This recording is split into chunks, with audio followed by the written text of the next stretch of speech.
It's Talking Habs pregame show before every Montreal Canadiens hockey game. Game preview, lineups, the Guess the Score contest, good hockey talk, and more. Get your questions ready with your host, Rick Seligman. Go Habs, go!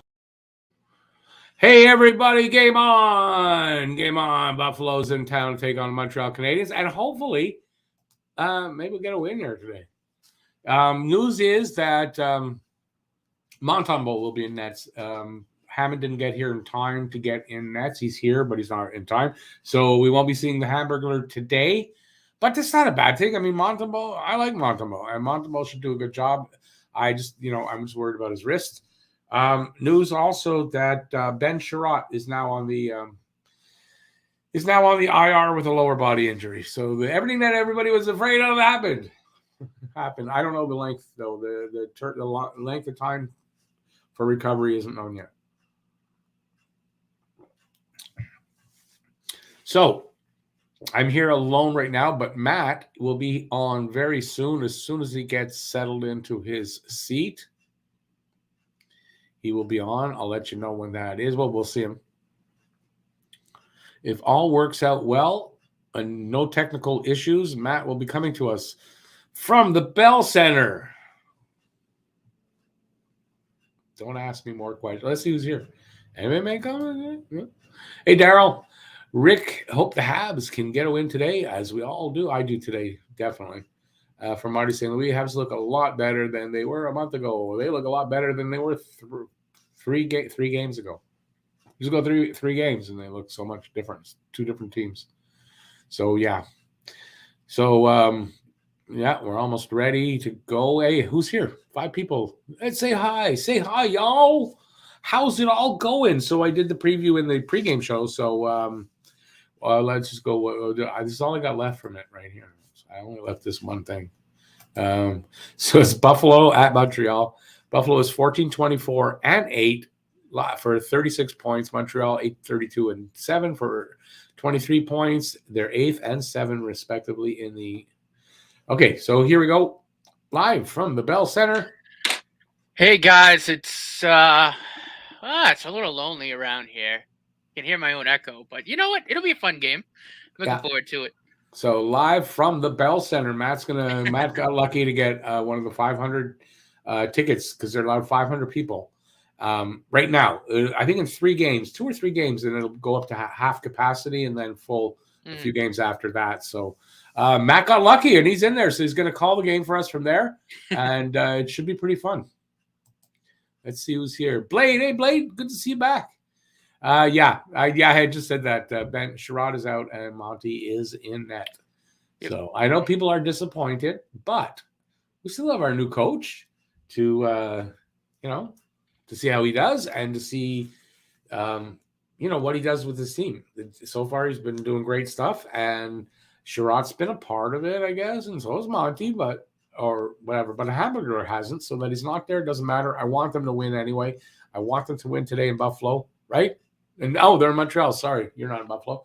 So what do you think? What are you looking for today? A win? Not even necessarily a win. Just another competitive game. Keep the game close. Keep the game competitive. Make it watchable. No, I do, but I want them to win. It's a Buffalo. win would be nice, and I want to see Cole Caulfield continue his momentum.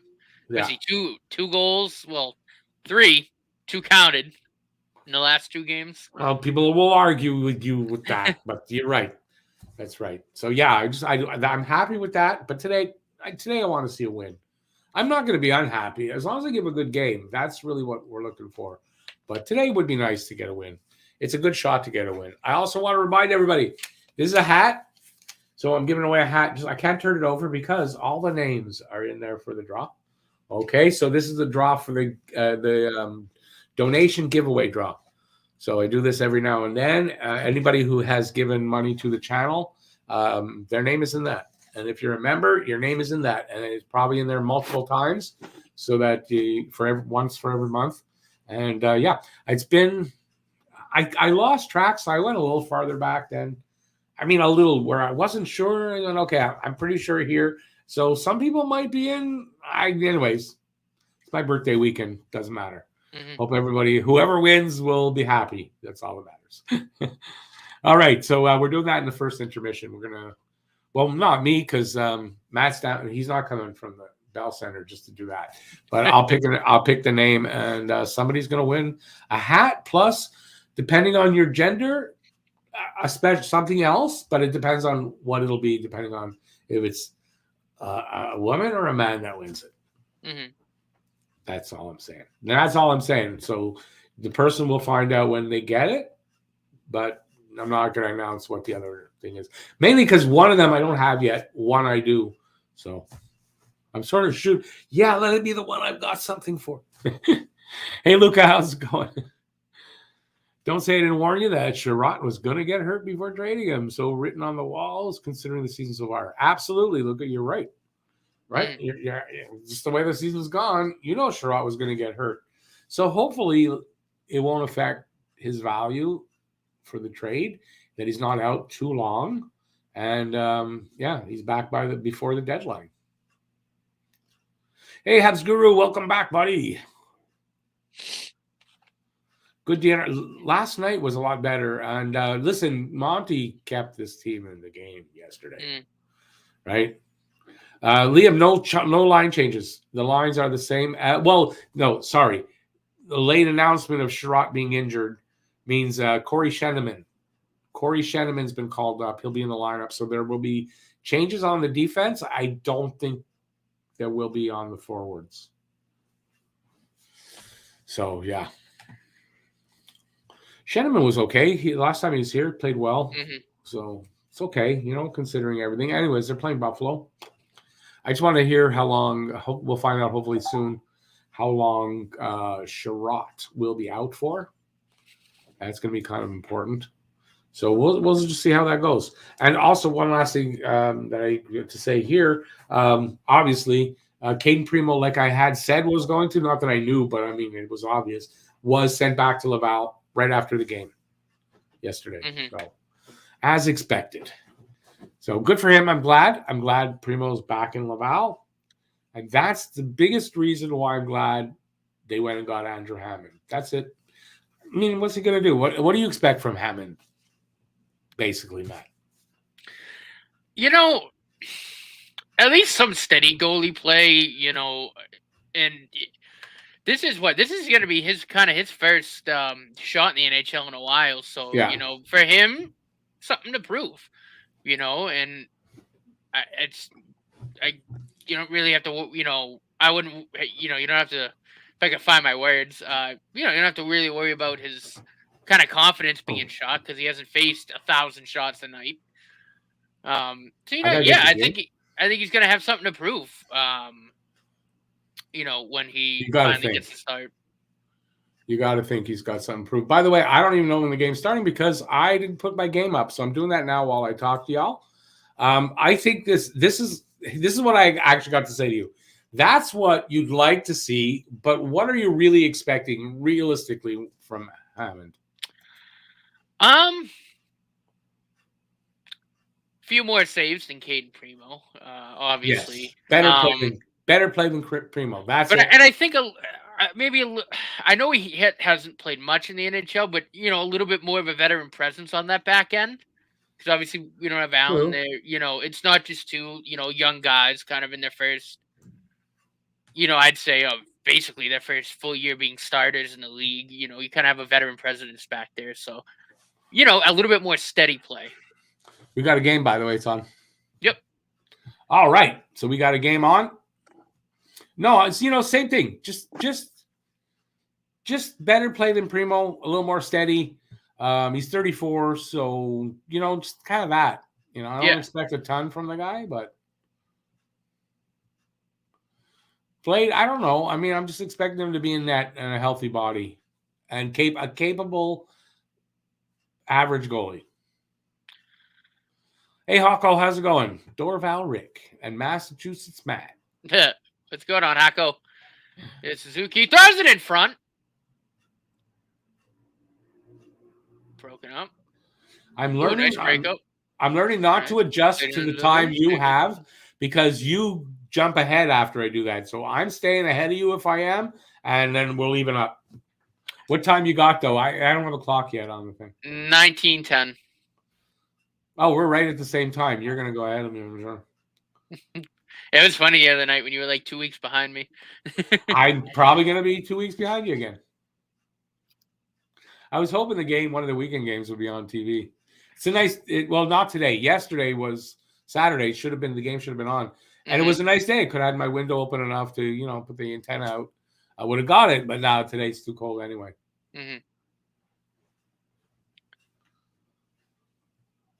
I'm not sure what happened on the face-off there. Byron's in to take it. I think I picked up Tage Thompson today in the fantasy pool because I'm winning it's a 2-week thing because of the Olympic whatever. I'm winning, but he's got 8 guys today and I had 2. So I made 2 trades to get 2 more guys so I can sort of even up and not lose. Oh, how's it feel that I beat you a second time and I didn't even touch my lineup? You beat me again? Yeah, I did. I beat you again. I didn't even pay attention to my lineup. But I won my last couple. Anyway, I'm second in the league overall, even though Harry's ahead of me because he's leading his division and I'm not in his. But I'm second in points. Just wanted everybody to know that. I still beat you twice. I can be happy. Yeah, but sometimes the best loses to the worst. You're not the worst though. You're not. I think it's Crippies is the worst. Yeah. But I am second in points. I mean, my team kind of got decimated by COVID too. Everybody's team did. Everybody's team. Mine too.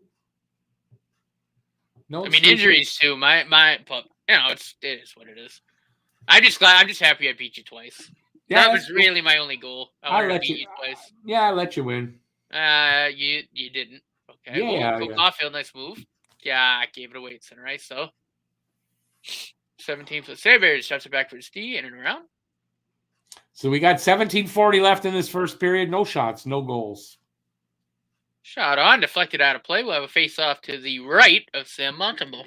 Maybe now we got a shot. That would be the first one of the game if that was on net. Oh, that's rough. Oh, is that what's the highlights from the? Yeah, I got scared there. Where did they score? I didn't see this.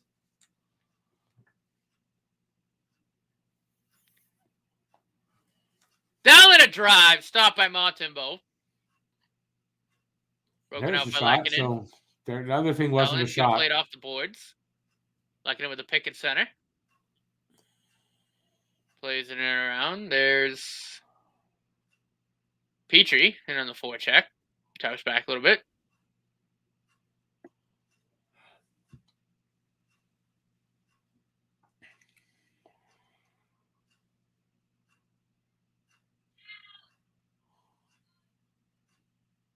He's small, Yogi.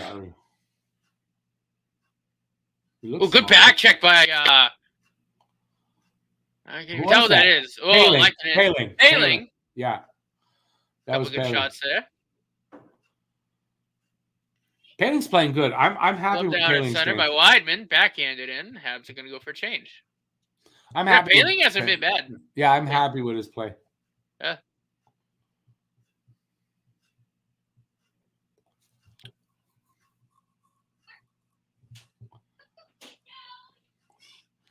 Only 7 people. Played back to D-man, the shot on the score. It's deflected over the glove hand of Montembeault. 1-0 Sabres. 1-0. Who was that? Fitzgerald or Skinner? Skinner. I think it was Skinner. Yeah. Skinner.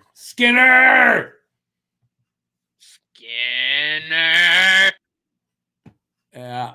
Principal Skinner does it again. That's a nice tip. I am going to open the chat for everybody. But, if someone cleared him out, he wouldn't have been able to tip that. Well, you want everything to be perfect. I mean, come on. I mean, typically in the NHL, defensemen don't allow guys. Oh! Big golden opportunity. Gallagher. Gally. Galley, the guy on the thumbnail today.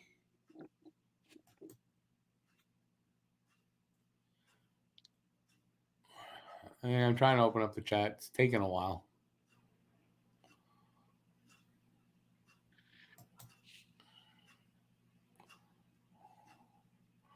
Chat. Anyone?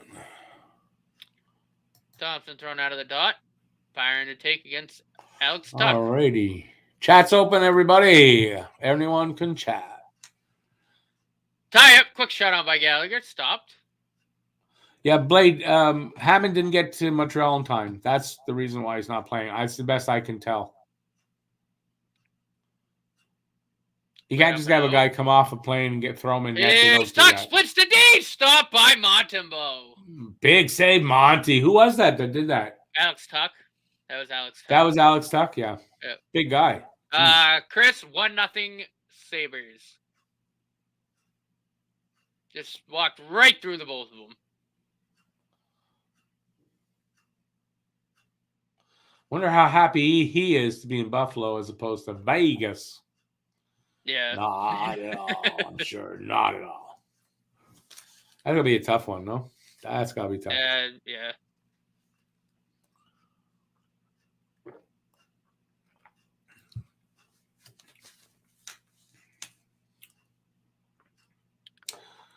$15.45 to go in the Kulak. first. Montreal's up 4-2 on shots. Tried to find Evans up the middle. It's picked off. Played back out to center. Kulak. Over to the near wall. Anderson. In behind. Tuck. Little scramble for it. Sabres pick it up. Played over to 72. Good poke. Sabres are changing up.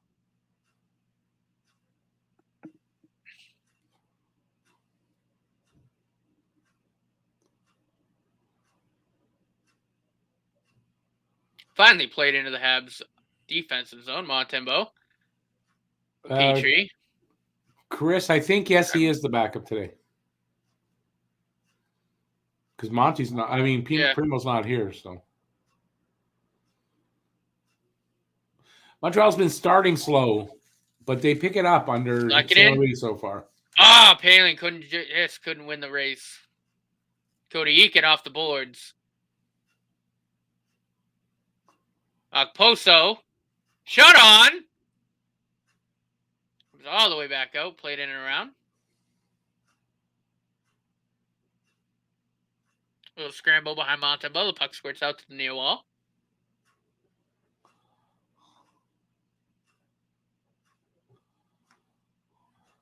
The Sabres will regroup.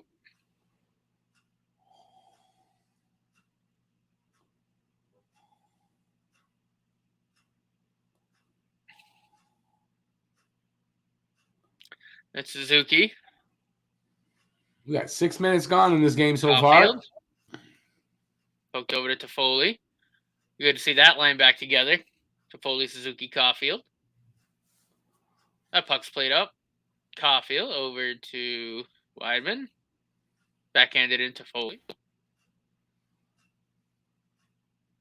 Sabres with it at center. Little give and go. Behind Montembeault. Sabres waiting for reinforcements. Thrown out in front. Good poke. Romanov. Ooh.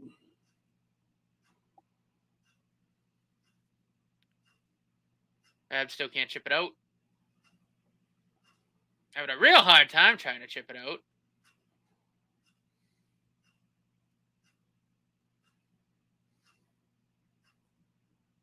Eakin.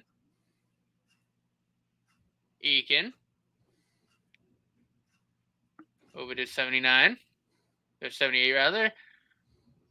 Centering pass broken up. Another centering pass broken up. Romanov is there.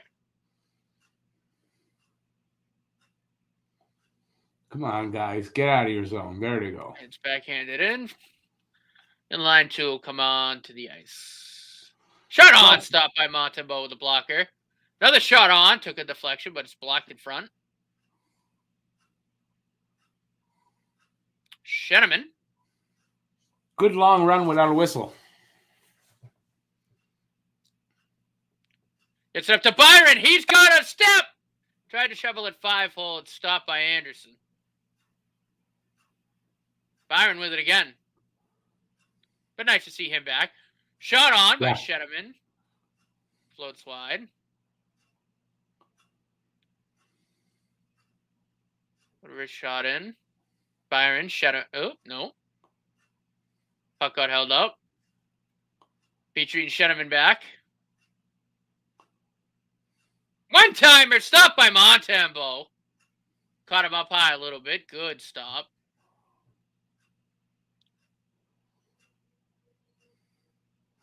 Game's moving fast. 11 and a half minutes to go. Fitzgerald plays it back to Eakin. In the first. Eakin into Fitzgerald. Cross ice, Poso. Down the length of the ice to the side of Montembeault is Weidman. Anderson plays it to Pitlick. Plays it to the side for Anderson.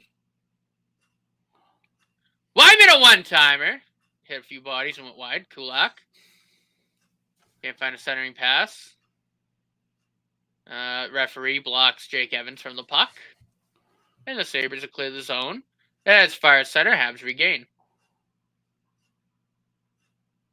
Pitlick to the bench. Here's Armia. Kulak's going to fire it around, and the D-men will change up. It's like Lekanen, Armia paling out there right now for the Canadiens. Ooh, that stung Romanov. Not stung Romanov. His clap bomb stung the whoever blocked it. Here's Armia paling with a step. YL wide of Craig Anderson. Paling over skates the puck, coming back around.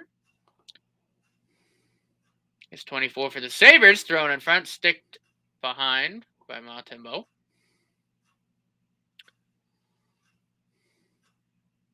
Slap shot on, seen and stopped by Montembeault. And we got our first stoppage in what seemed like a while. That was a good run of play. It was a long run. 10:01 to go in the first. They took the clock away. I don't know how many shots, but it's 1-0 Buffalo. So, that was a really long run without a whistle. So they're happy to get a commercial in there. They need to make some money now. Yeah, a bit of a slow start here for Montreal again, but is it kind of like yesterday's game? So I kind of expect they'll come. Mm-hmm. Well, you also have to consider too. It is the second half of a back-to-back, so they're definitely tired. Yeah. Yeah, that's definitely got to have something to do with it here today. It's okay. I think Buffalo's still a good opportunity for Montreal to win a game. Oh yeah, I still say that without a doubt.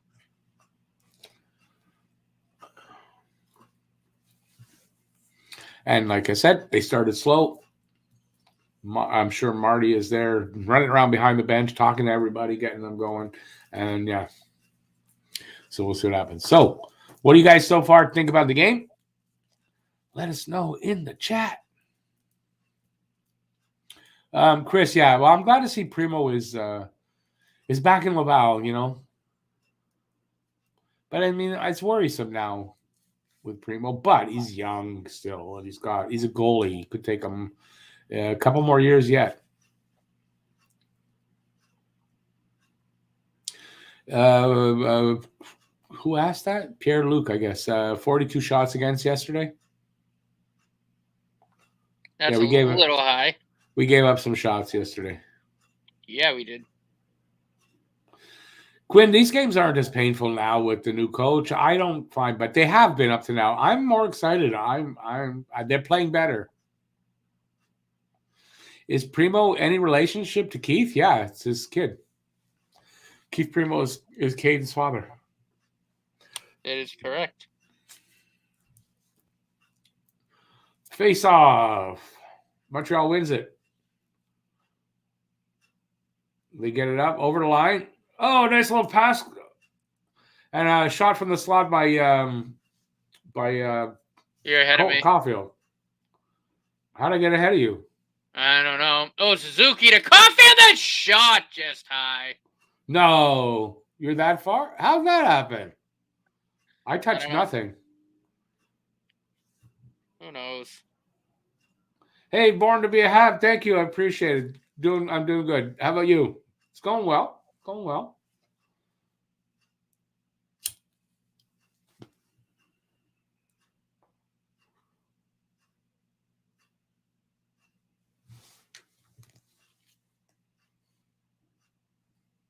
Yeah, Corey, you never know, right? You never know.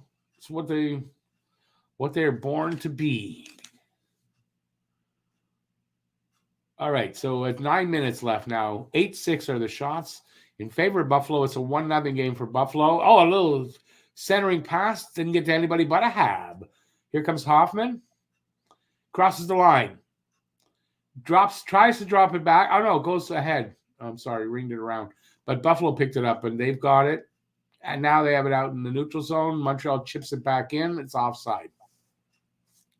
Or it went out of play. I'm not sure what happened there. It was either offside or it ended up going out. To be honest with you, I don't know.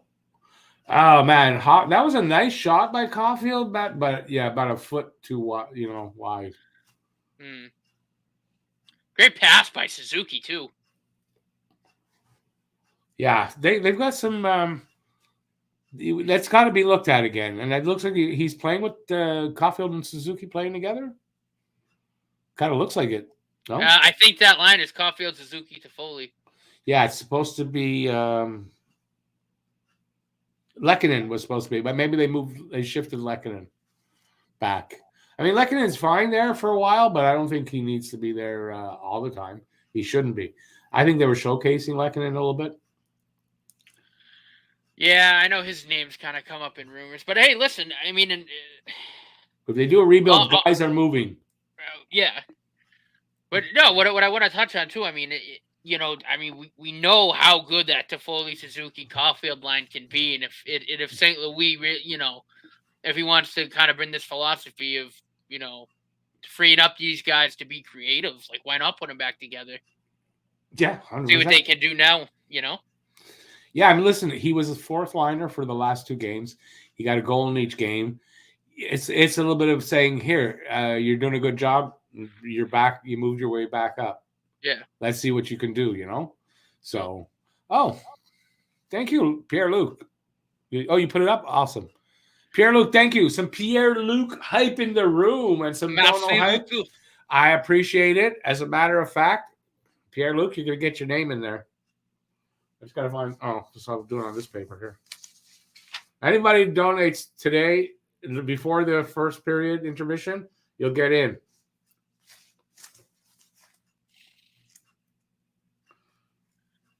Thank you very much, brother. Yes, thank you, Pierre-Luc. Appreciate it. Well appreciated. Oh, what the fuck? God. No spamming. And as a matter of fact, Pierre-Luc, we appreciate it so much. You're going to get in today and you're going to be in next one too. Absolutely. When I go and do it, I'm going to be looking from today on for the next one. I'm going to put you in both. So thank you, brother. Thank you. I appreciate it. And anybody else who does want, you get the same treatment as long as it's before the first period. Appreciate that, Pierre-Luc. There you go. Just so you know, there's your name.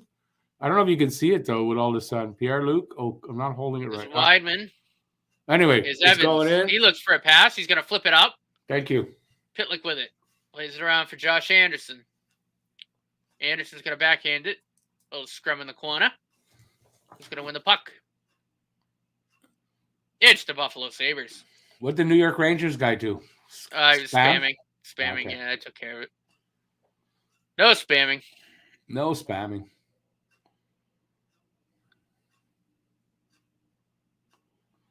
Born to be Happy. I don't know. Who you talking about?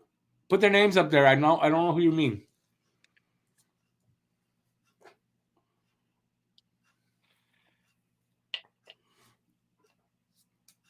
$7:20 left in this first period. It's 1-0 for Buffalo. 8-6 are the shots in favor of Buffalo's right now. Yep. Gonna try to regroup at center. They can. Oh, big hit, Romanov. Or not big hit, but good defensive play with the body. Always good to a big hit. Aaron pass. Oh, that's Shedeman. I was wondering who is that guy? I don't recognize him. It's Shedeman. Yeah, it looks like Shedeman and Romy. A little like Romy. He looks a little like Romanov, He does. right? He looks a little Russian. Yeah. That's why I was wondering. That's not Romanov, but who is that? Shedeman. All right. He's got a little potential, Shedeman, as a third pairing guy, seventh defenseman. So 6th, 7th defenseman. He's got a potential, maybe.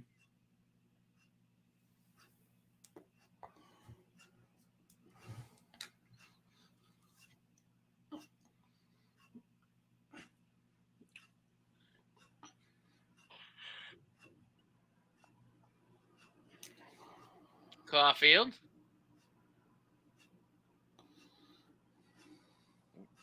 Caulfield again. Is that a tripping call? Yes, tripping call coming up. Caulfield draws a penalty. You try to line up with me, please. What am I, ahead or behind now? You're ahead of me. Caulfield got chipped like 5 seconds ago on my screen. How would I get? You were ahead of me by a second. How am I ahead of you by 5 now? I'm not saying you know the answer, but is that the craziest thing? It is nuts.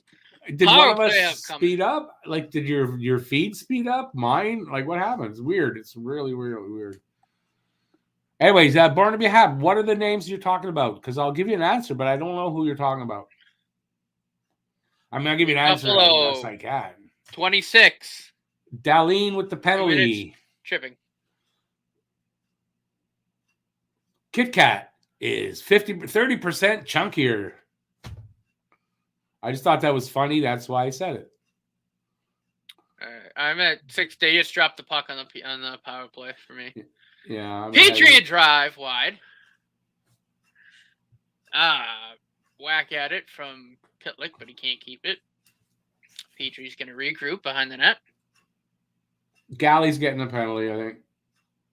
Yep, that's going to be interference. Montreal, 11, 2 minutes. Interference.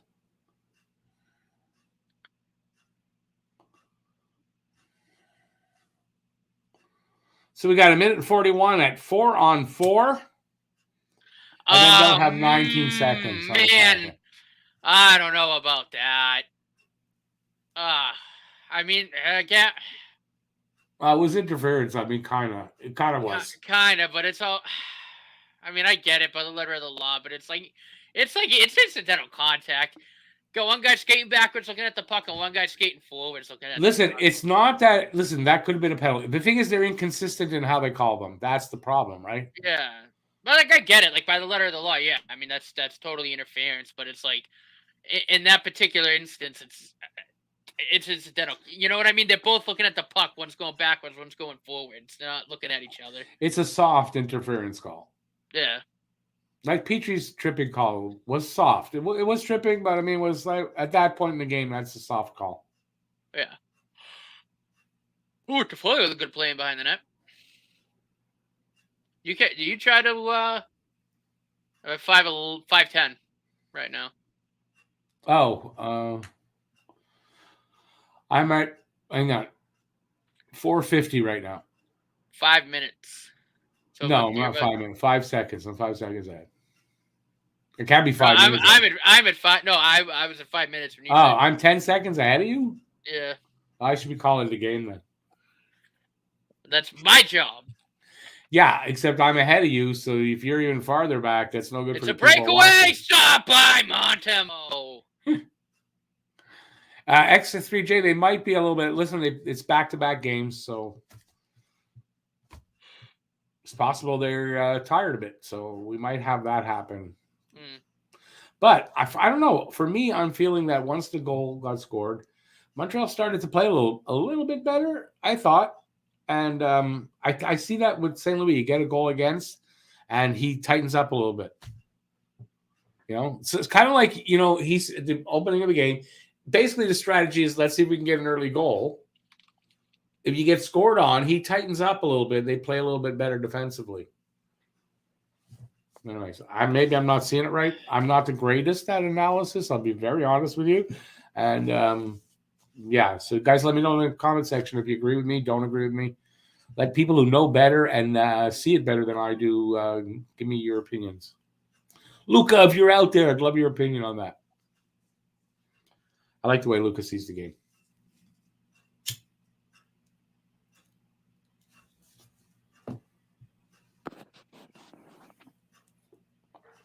Okay, that was the silent portion of our live stream.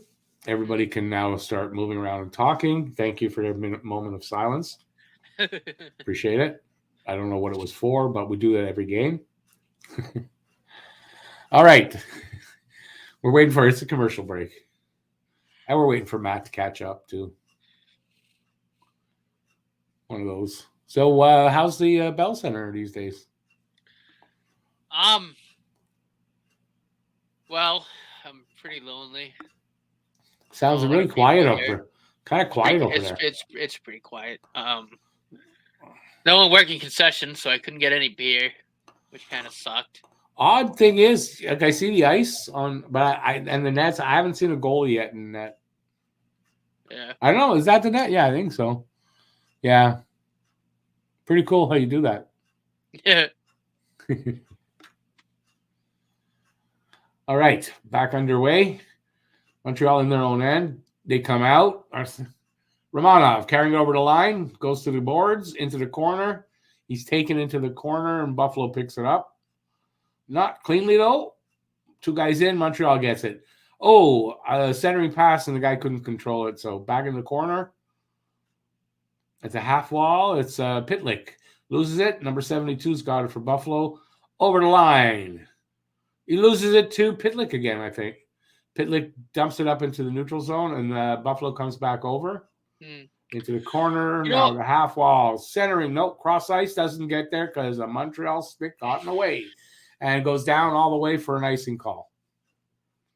No icing call. Galley's out of the box. That's right. It was a power play. Oops, I forgot about that. So, yeah. Oh, Cousins' shot doesn't. How did that not get through? It's in the corner now. A whole bunch of guys on top of each other. That's what she said last night. And who comes out? Montreal comes out of the pile. Well, no, at the line, it just got screwed up there, and it's offside.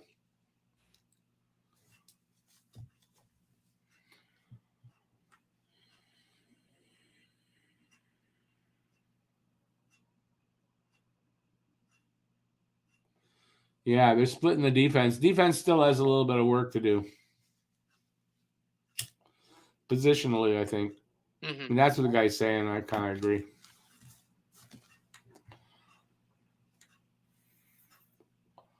But, Ben Sherratt's not there. And, a lot of people say, well, so what? But that's a big thing. They're going to miss Sherratt. Oh, yeah. 100%. Excuse me. It's only afternoon, man. Drink a coffee. Oh. Wow. I thought that was going to be in.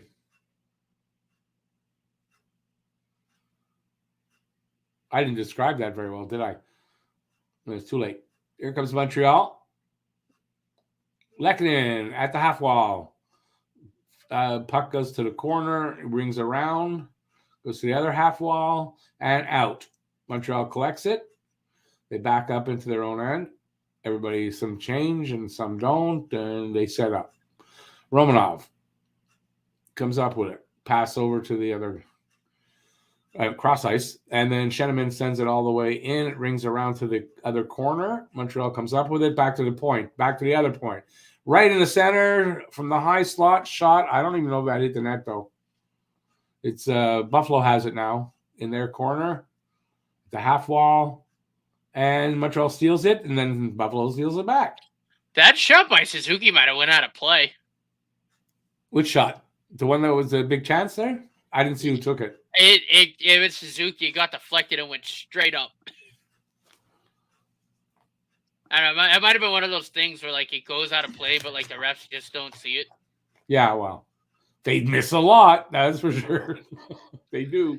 Suzuki in. Stop by Anderson.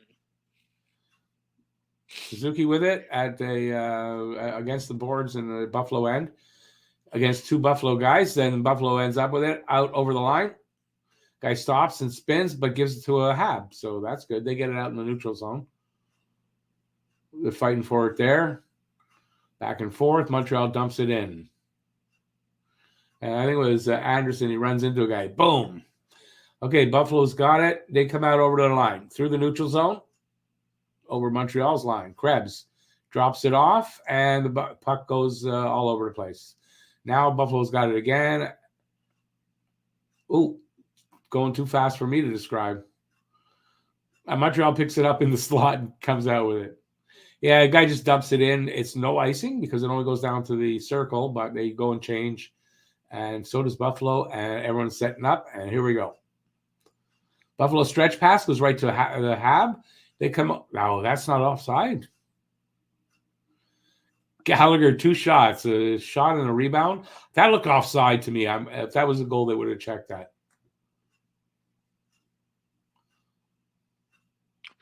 Oh, if Hoffman could have corralled that.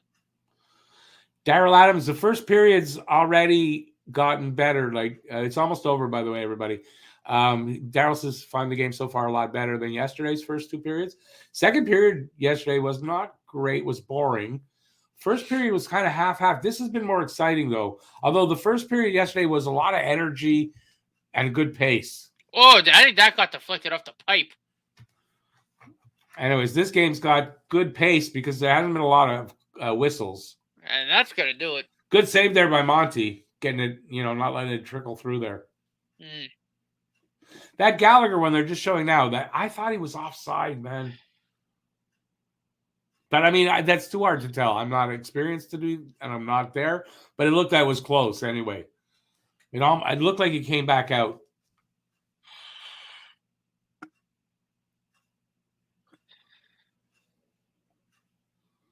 All right, so we got, first intermission. First intermission. That means hat draw.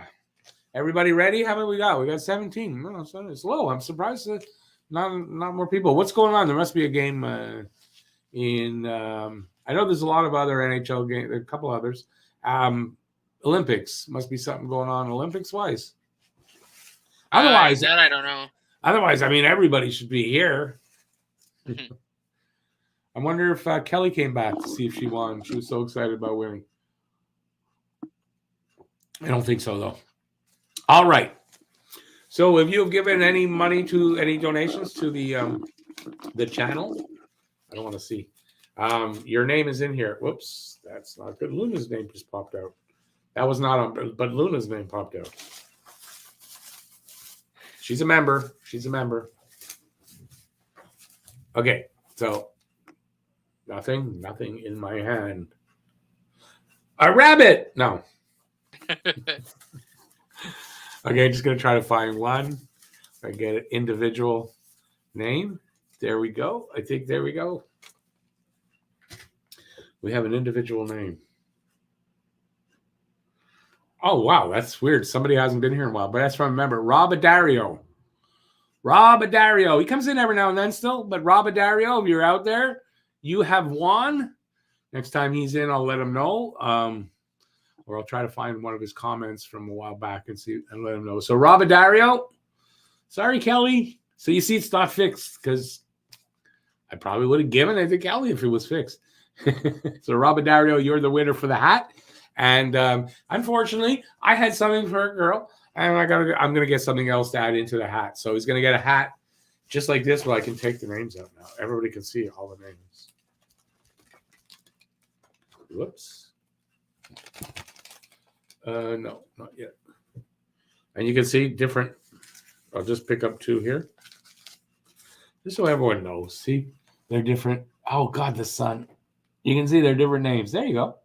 You can see there's different names in here.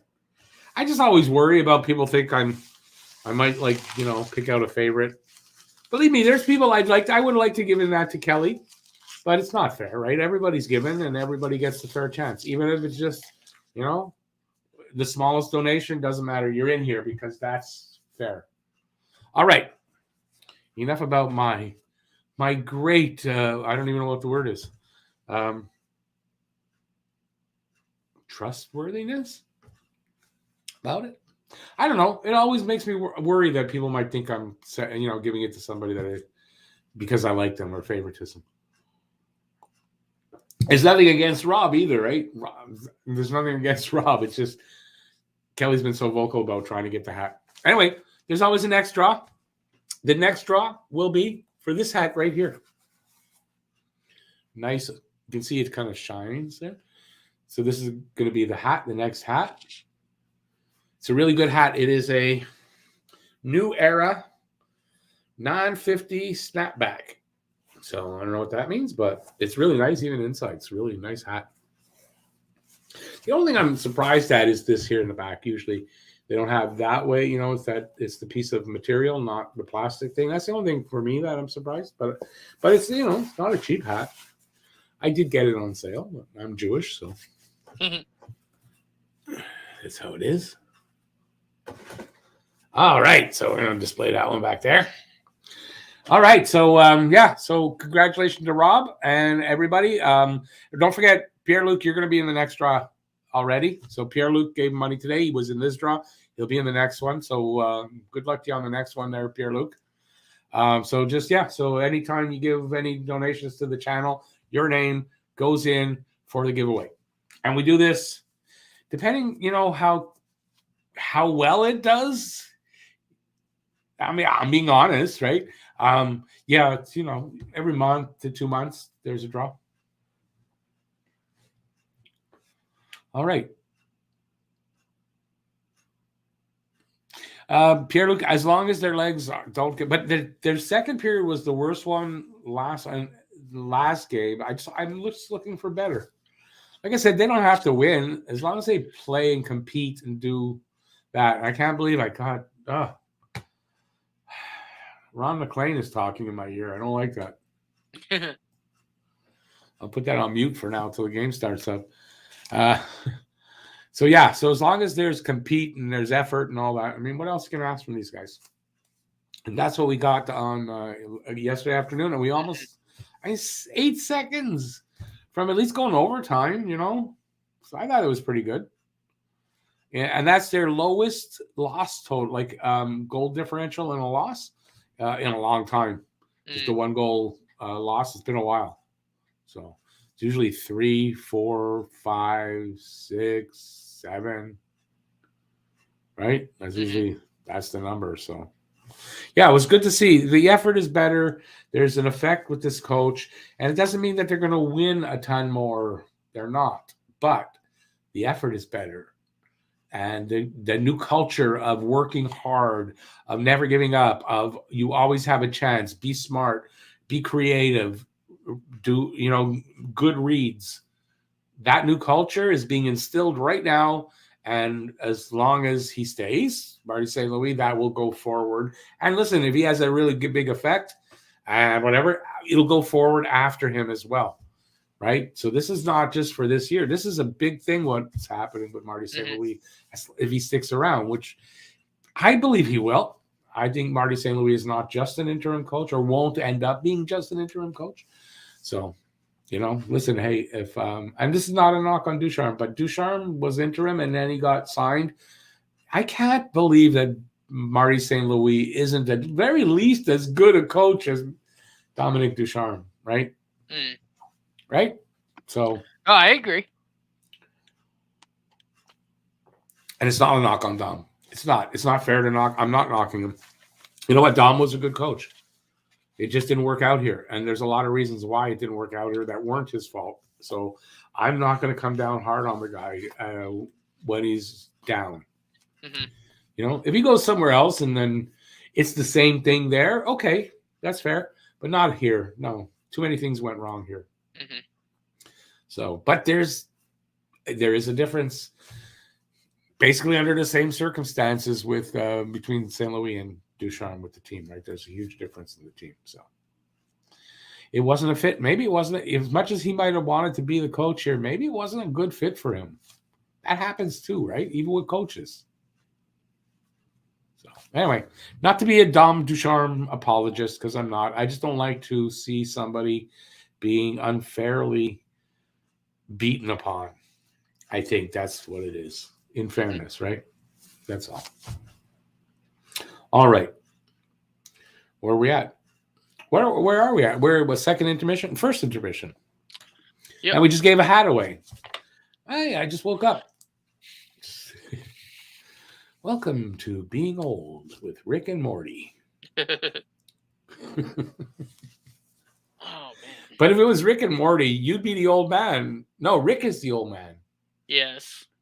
That's right. So I am. It would be a good match. Yeah, it would. Okay, so next season, Matt's changing his name to Morty, just so we get, we can, just for the clickbait. What would your mom think if you said, Mom, can you call me Morty now?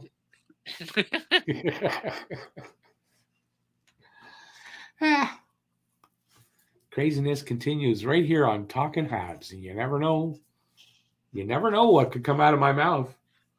That's literally what she said last night.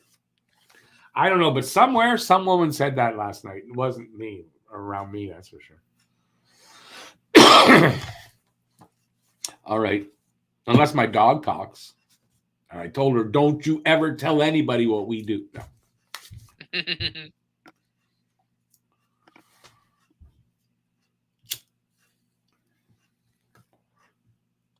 Oh, Matt, if you're going to be that quiet, I think I need you to feed me straight lines, And then we could do like a straight guy and like Abbott and Costello, but we're both big like Costello, so it doesn't work. That's true. Hey, we could do Costello and Costello. Yeah, me too. When I was a kid, I loved Abbott and Costello. Who's on first? What's on second? I don't know. Who's on third? Third base. I'll break your arm, you say. I did that as a school, school play, not a big, but for a class, I don't know, we were all doing little skits, and I got who's on first. That was I think it was like my first exposure to Abbott and Costello, like the serious exposure to them, and it was like, yeah, ever since then, I had a lot of respect for them. Oh, I also love the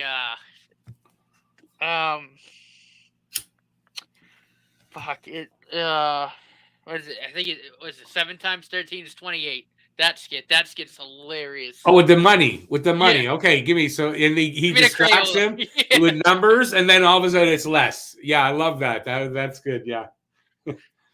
Yeah, they were good. Listen, they were good.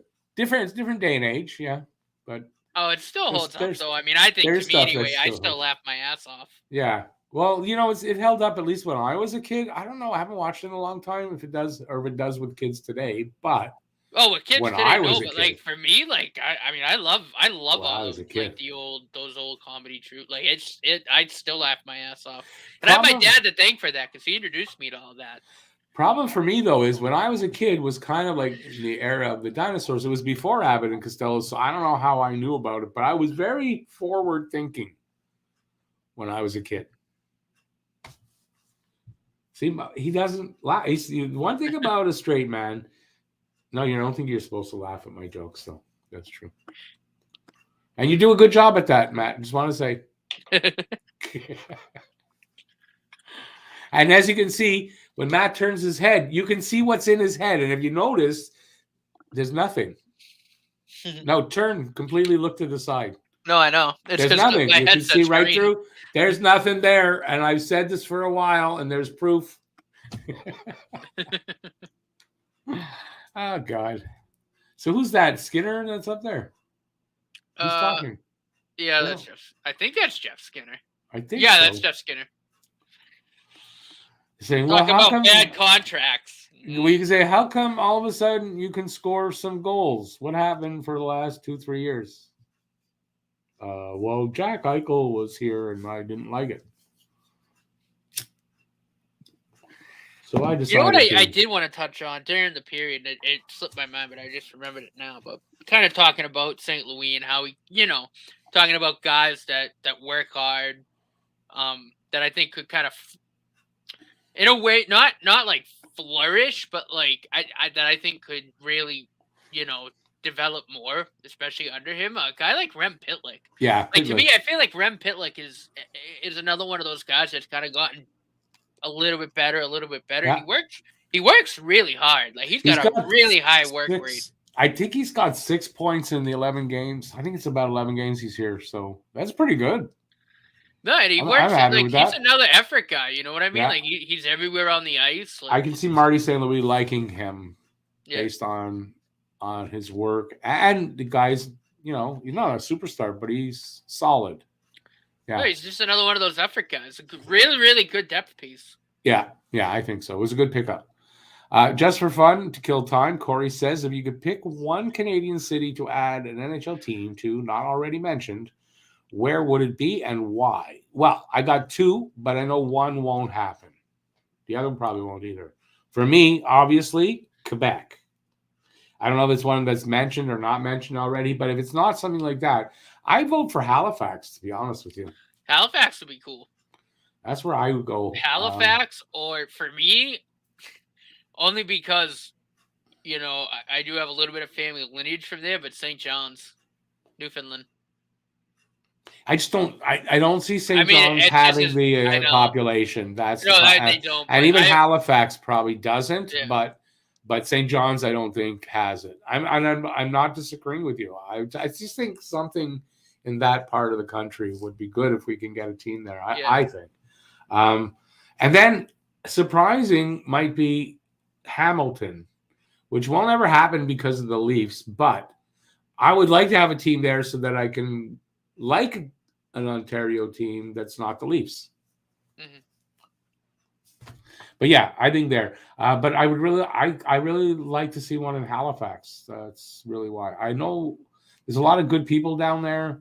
And listen, I'm going to take away from whatever is going on with the protests and stuff, because I know a lot of people down there are right.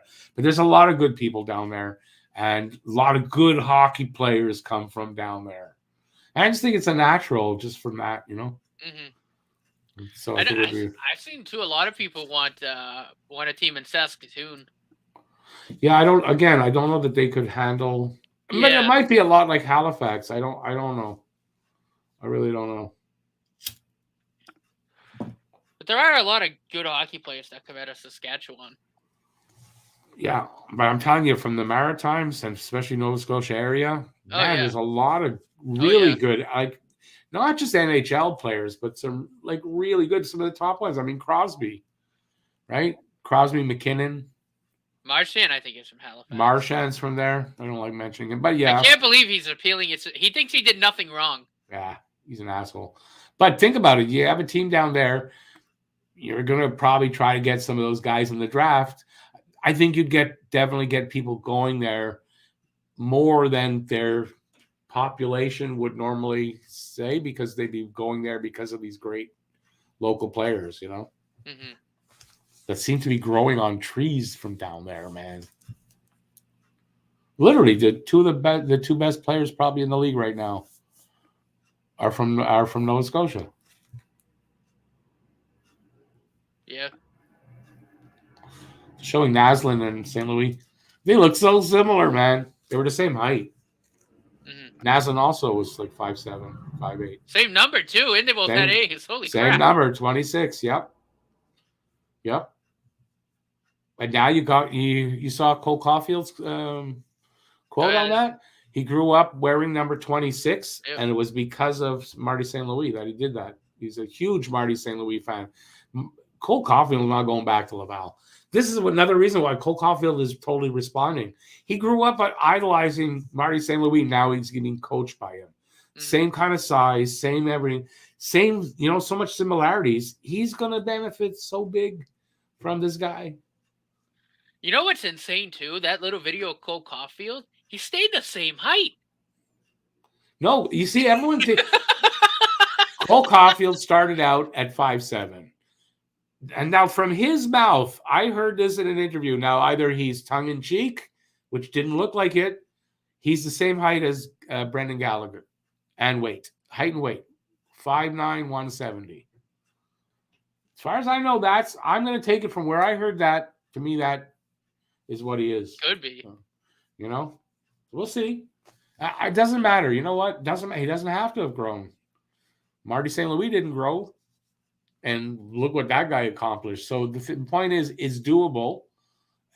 Does he want it bad enough? And Cole Caulfield seems like the kind of guy that wants exactly that. Oh yeah, no, 100%. And he's going to buy into Marty St. Louis, hook, line, and sinker. Mm-hmm. That's it. And that's what's important. And that's one of the reasons why, if you ask me, it's a big reason why St. Louis was picked. Cole Caulfield has something to do with that. It's a fun little question that I saw. That's fun. Who do you, by the way, the game's on. Who do you like? Wait a second. Who do you like? Who do you like more? Okay, you said it twice. The Dallas or Buffalo? You're talking about for hockey teams? It's a good question, actually. I don't particularly like either. What about you, Matt? Well, I'm gonna give two answers, and it's the same. Well, and it's, Dallas for both. Hockey team wise, Dallas, just because Radulov's down there, and I freaking love Alex Radulov. And city wise, because Buffalo's a shithole. I've been there. It's an absolute shithole of a city. Yeah. Dallas is a much nicer city. I don't like either team particularly, but I would lean towards Dallas. Yes. Who wants to be in Buffalo? Really? Oh, I just got drafted by Buffalo. Oh, you poor guy. Like, that's your. So, only players want to play in Buffalo are guys that are desperate to play and need an opportunity, and they'll go willingly. Anybody else? Well, to give away a shot, Jeff. Oh, beautiful. Who was that? Hoffman. Yeah. Sheneman. Over to Radulov. Back to Sheneman. Hoffman and Josh scored! Who got it? Hoffman or Sheneman? Shot. Hoffman. Assist by Sheneman and Alex Romanov. It was Hoffman. I thought it was Hoffman with the shot. Nice shot. Great passing, too. Where's the shot?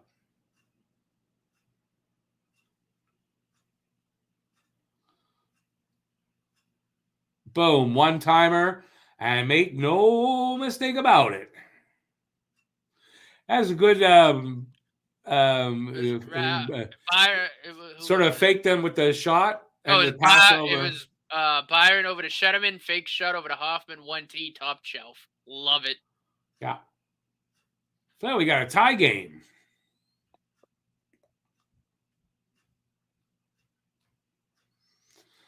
Who's Sheneman a shot on wide? Why can't we be happy to score a goal, Eric?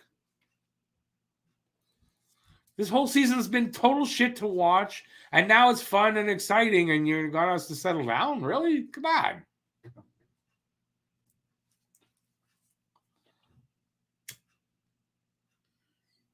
So we got 2 minutes gone in this second period.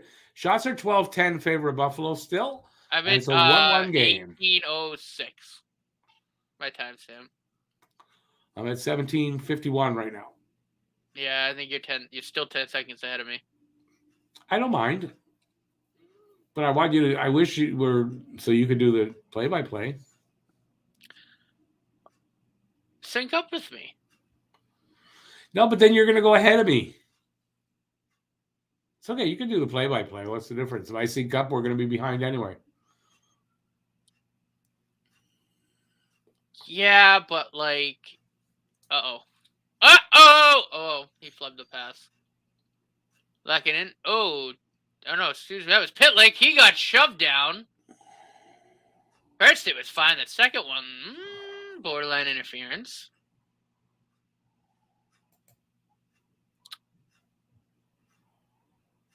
Over to the near wall.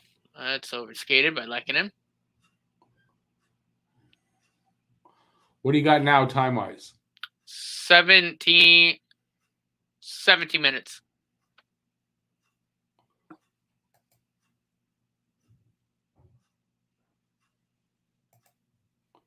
Well, we'll be closer now. All right, now I got 16:47. I'm only 2 seconds ahead of you now. Good. Here's Armia. Good little move. And behind Anderson. Shot into the legs of the defenseman. Darlene. They took a shot away from Montreal. Huh? Darlene's going to start to break out. Chipped ahead. Hey, Blue Bark, Kulak just slowed seeing it you up down, there. but couldn't win the race. Here's Caulfield. Played across, shot, stopped by Montembeault. Kulak. Foley off the board. Suzuki, he can win the race. Holds, fires. Stopped by Anderson in the corner. Suzuki, fanned on the pass. I missed a bunch of these. Olofsson. Tried to feed it in front. That's Good cool. job bunching up by the Habs to break it up. And comes out to center.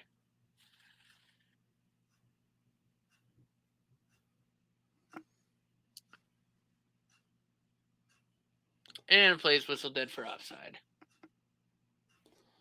Blue Bark, I want to see just one more Caulfield goal would be cool. By the way, I just saw some of the people, what they said there for the board we have North Pole Polar Bears. Windsor, but I think Detroit would have something to say about that. But yeah, Windsor would be fine. Kitchener. Maritimes, Corey Parrish agrees. Maritimes. Cool. Vancouver Island, Corey also says. Nice.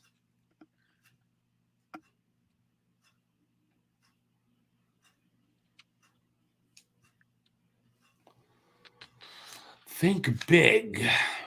Start with one. How about that? Let's start with one.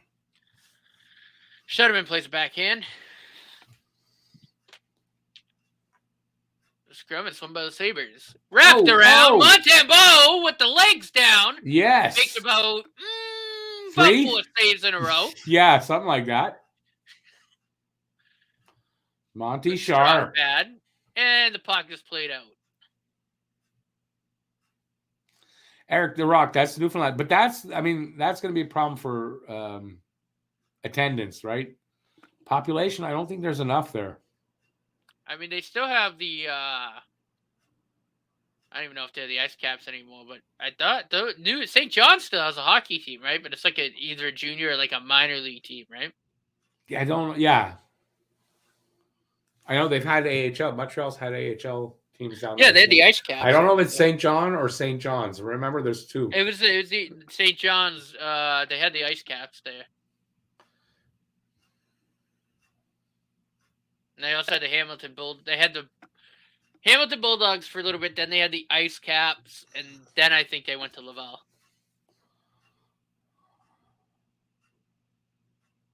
It's a shot on. Either hit the pipe or hit someone in front and came back out to the far wall. Junkie will get his friends there. Junkie will be in charge of getting people to the game. St. John's Hockey Junkies. Hey, I like that. I'm sure he does too. Pitlick plays backhand. Doesn't leave the zone. That's a shot on deflected. Still loose in front of Montembeault. One-time drive. Blocked. That looked like it definitely stung Jake. Is that Jake Evans? Jake Evans for a second. He's fine, though. He's moving. Here's Anderson. Lost the puck. There's 72 for the Sabres. Puck's deflected into the corner. Played out by Paling.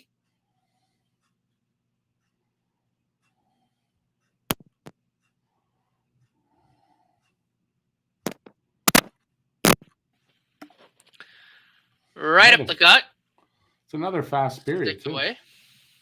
Yeah, not a lot. Not too many stoppages. It's nice. No, these guys are playing some hockey. Without Paling. Fired in by Jeff Petrie. Kept by Armia.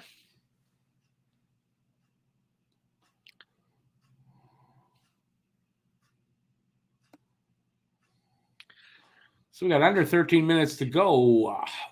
16-11 now. Shots a goal in favor of Buffalo. It's a 1-1 tie. Eric Asavig, you got a good seat there, Matt? Oh, yeah. Oh, yeah. Got a luxury box. Whoa! Oh, yeah, Stover skated. Otherwise, it would have been an empty net chance for Buffalo. Something happened. Something with Krebs. Penalty? Something with Krebs. I heard Krebs' name out there. Let's see.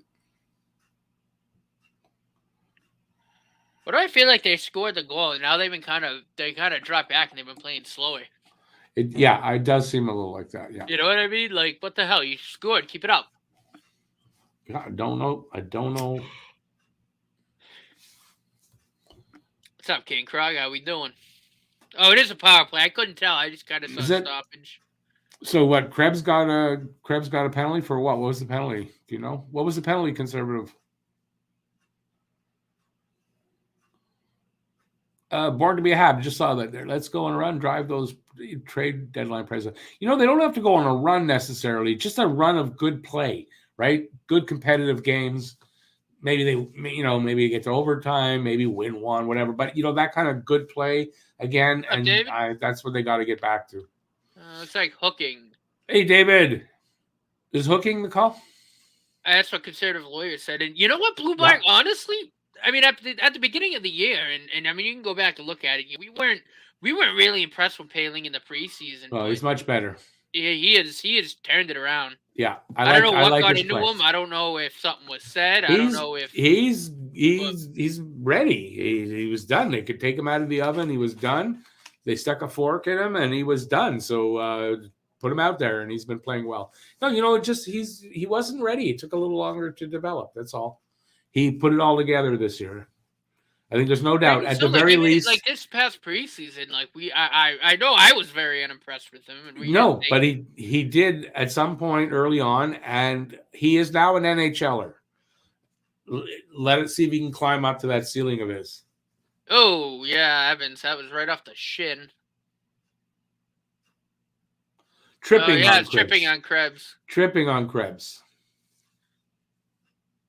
I was good on Krebs in the draft, but he hurt his Achilles. Buffalo 19, minor penalty, 2-minute strip. Weidman over. I can't see who the other D partner is. Hoffman. That shot's blocked. Yeah, it's Hoffman. No, but on that far side, Toffoli, one timer. Oh, it's Cole Caulfield. That stick said absolutely zero chance. Caulfield's going to need to get a new twig. Weidman fires. Falls behind the net. Is an errant piece of stick in the way, and the puck is tipped out. 4 seconds gone in the power play.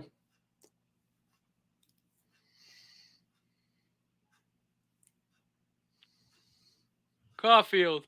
A little too hard. And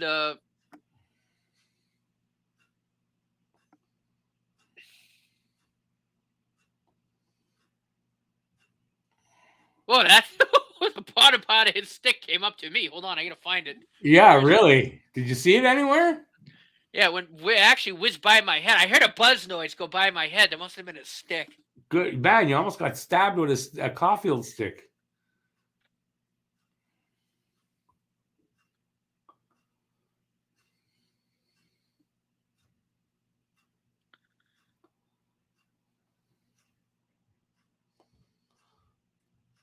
.113 left in the power play, 11:49 left in the period, 18-12 are the shots, and a 1-1 tie.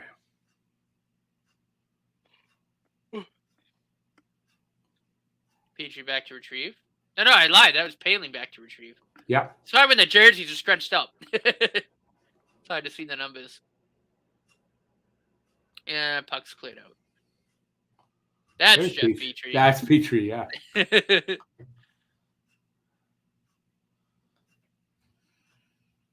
Anderson. Fires it around. There's Galley. Puck comes out.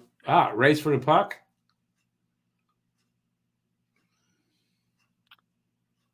Petrie leaves for Pitlick to Petrie. I don't know what the hell happened there. Paling missed the pass. Montembeau. Petrie. Lost the puck. Power play's almost done. Going to get one more opportunity. Anderson. Fires it around. No. Power play over. Yep. First half, I'd say about that. First half of that power play wasn't too bad. Romanov with a big hit in the corner.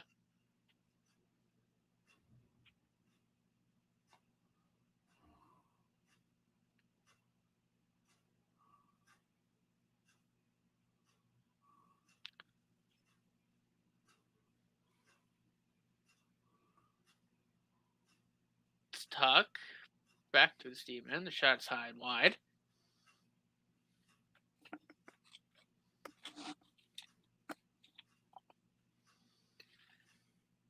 Shenneman backhanded out. Fires Deline. Skinner a shot.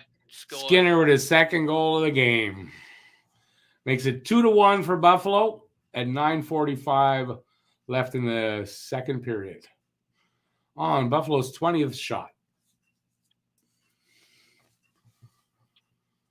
Lots of hockey left, boys. Lots of hockey left. No worries.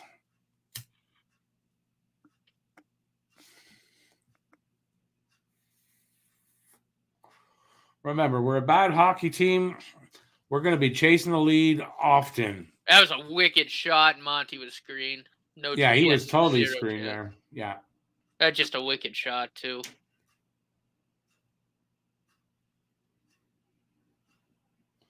Yeah, he doesn't see that much. King Crocky's got a couple of years' worth to make up for first, no? But yeah, it looks like it, eh?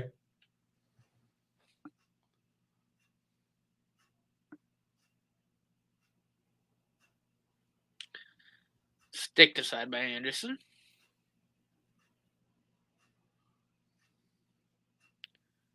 Byron with the keep. Clay tries to play it down and around. He can't. Can be broken out.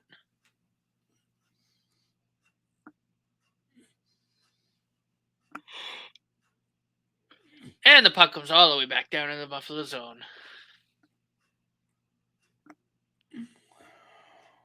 Whoa. It was maybe Lekanen in there. Got a stick on it, and then he took a tumble. There's Kulak. Anderson. Just wide. Evans. Scores! Petrie Wine scores! A shot from the blue line. Jeff Petrie does something. A Jeff Petrie goal. Haven't seen that in a long time. Tied game, 2-2. 8:47 to go in the second.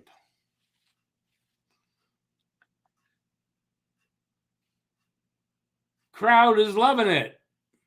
Yeah, Bell Center's rocking right now. Rocking. All five people. Anything. All five people are going crazy in the Bell Center. That went in off of that hit. It redirected off a Buffalo player, looks like. Yeah. Redirect. Yeah. Is that too high? Not a high stick? No, good. It's Hoffman with a full head of steam. First goal in his last 12 games. And the puck goes out of play. First goal in 12 games for Petrie.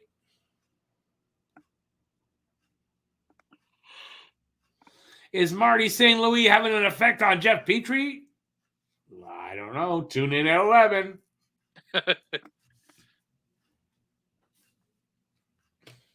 Anyway, good to see you. Some more excitement. See, another game. The games are watchable. They're competitive. We're not sitting here going, you know what I mean? Yep. That's a huge difference, right? It's all I wanted this year. If they can tank and be last in the league, but you walk away from almost every game going, that was still a good game. That's all we want. You can ask for, really. That's all you can ask for. So, Matt, buddy, are you watching the Super Bowl tonight? Oh, yeah. Oh, actually, I gotta figure out if I want to place a bet in or not. I've been kind of going back and forth about whether or not I want to gamble on the Super Bowl this year. I usually do. Who you going for?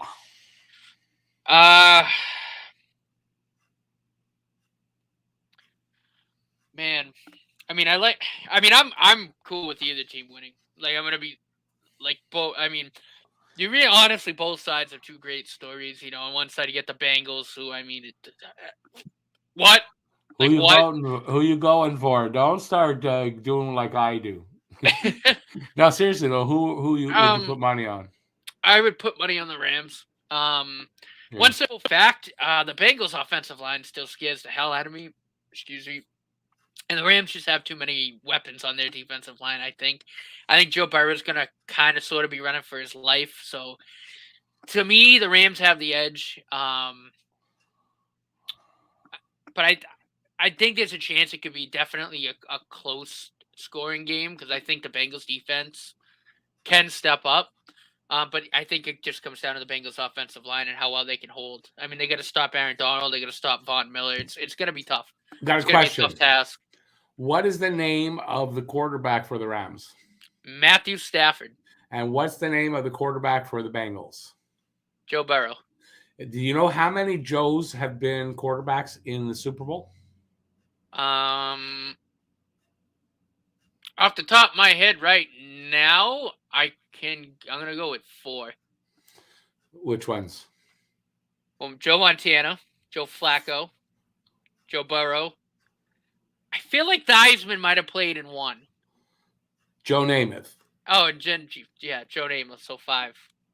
And I'm not sure about Theismann, but do you know that Joe, if your name is Joe and you're in a Super Bowl, you win.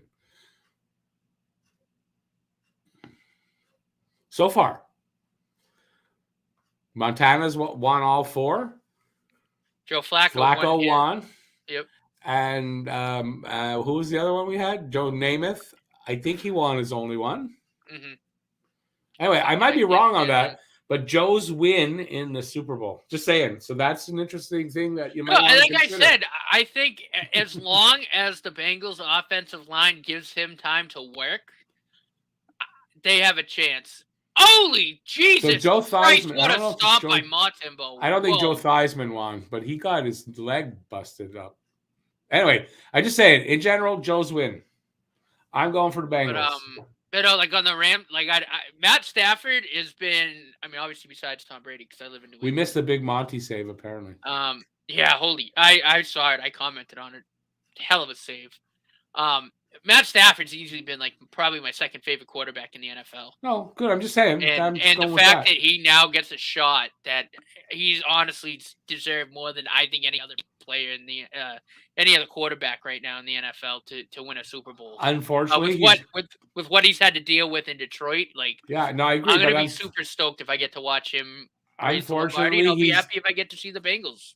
Unfortunately, he's going up against the Joe. Daryl, yeah, Petrie looks better. Let's see if that continues. It's the year of the tiger. What does that mean? Is Joe? Yeah, Burrow, it's the Chinese New Year. It is the year of the tiger. Is Joe Burrow?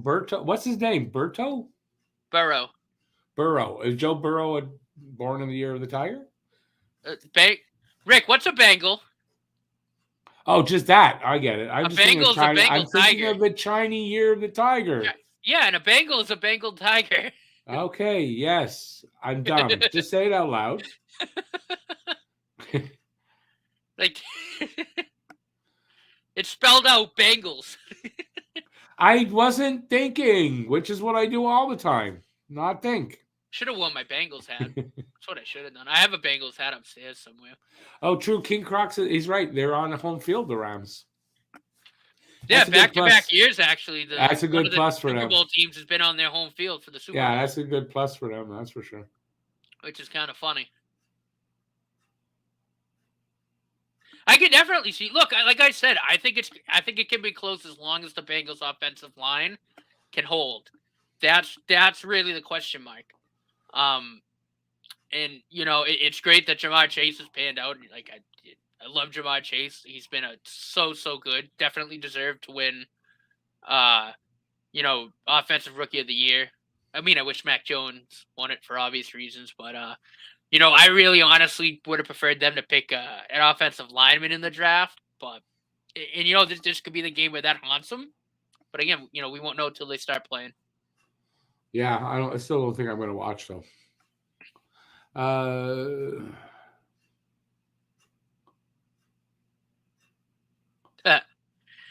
Yeah, David. Celtics have won like 9 straight. It's been fun to watch. Who's the old guy he's talking about? I wonder. Okay, we got 5:10 left in the second. 2-2 still. 21-15 shots in favor of Buffalo, but we got a 2-2 tie.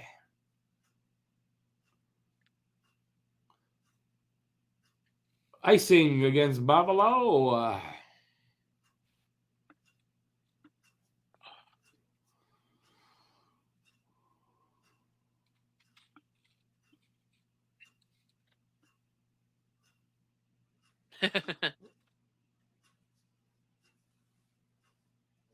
Florida's got a chance. That's for sure. Are they who's the top team in the league right now? If you say Florida and Florida wins the President's Trophy, they're not winning the cup. I'll tell you right now.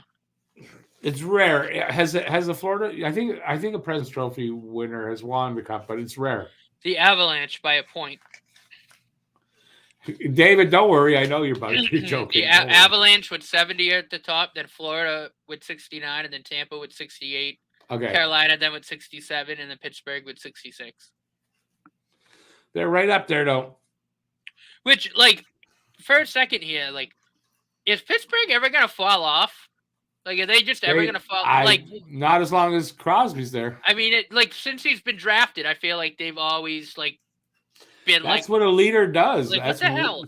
That's it's one of the benefits of having a great player and a leader is he'll keep you in there, man. And that is why Marty St. Louis could be really beneficial here, and a great coach is exactly that. Mm-hmm. Same thing, kind of thing, right? He knows how to be. He knows how to get there. He knows how to maintain it. You know what I mean? That's the difference. So yeah, probably till Crosby retires, Pittsburgh will still be a potentially a contender.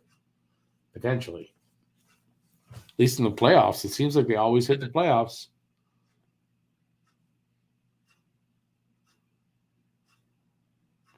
Jack.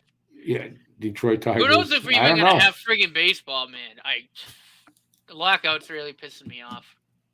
Bad. The only thing I can tell you for sure is that the universal DH is going to happen starting this year. That's been accepted by the league. Other than that, nothing else has really happened. Negotiations are going nowhere. It's bad. I prefer without the DH. Pitchers and catchers are supposed to report at the end of this week. But that ain't going to happen. King Croc, you were right. Leafs will not advance. They will not. But I've talked about that many times. Are we we're near the end of the period, eh? I don't know what this is. What am I seeing here? Yeah, I think there's like 5 minutes, 5 and change, something like that. I don't know what they just showed, but that was weird. All right, now I'm seeing Sabres highlights. Yeah. Talking about Rasmus Dahlin or something. Yeah.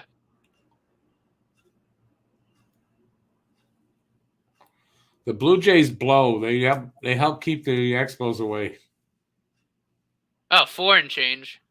4:39 and counting left. Montembeault. That's going to be played out to Suzuki over to Toffoli. Toffoli flips it up to Toffoli to Chase. Caulfield to Chase. Here's Toffoli with it. 4:20 left in the second. Keep. By Kale Clegg. And was that whistled for an offside? I couldn't tell. I believe so.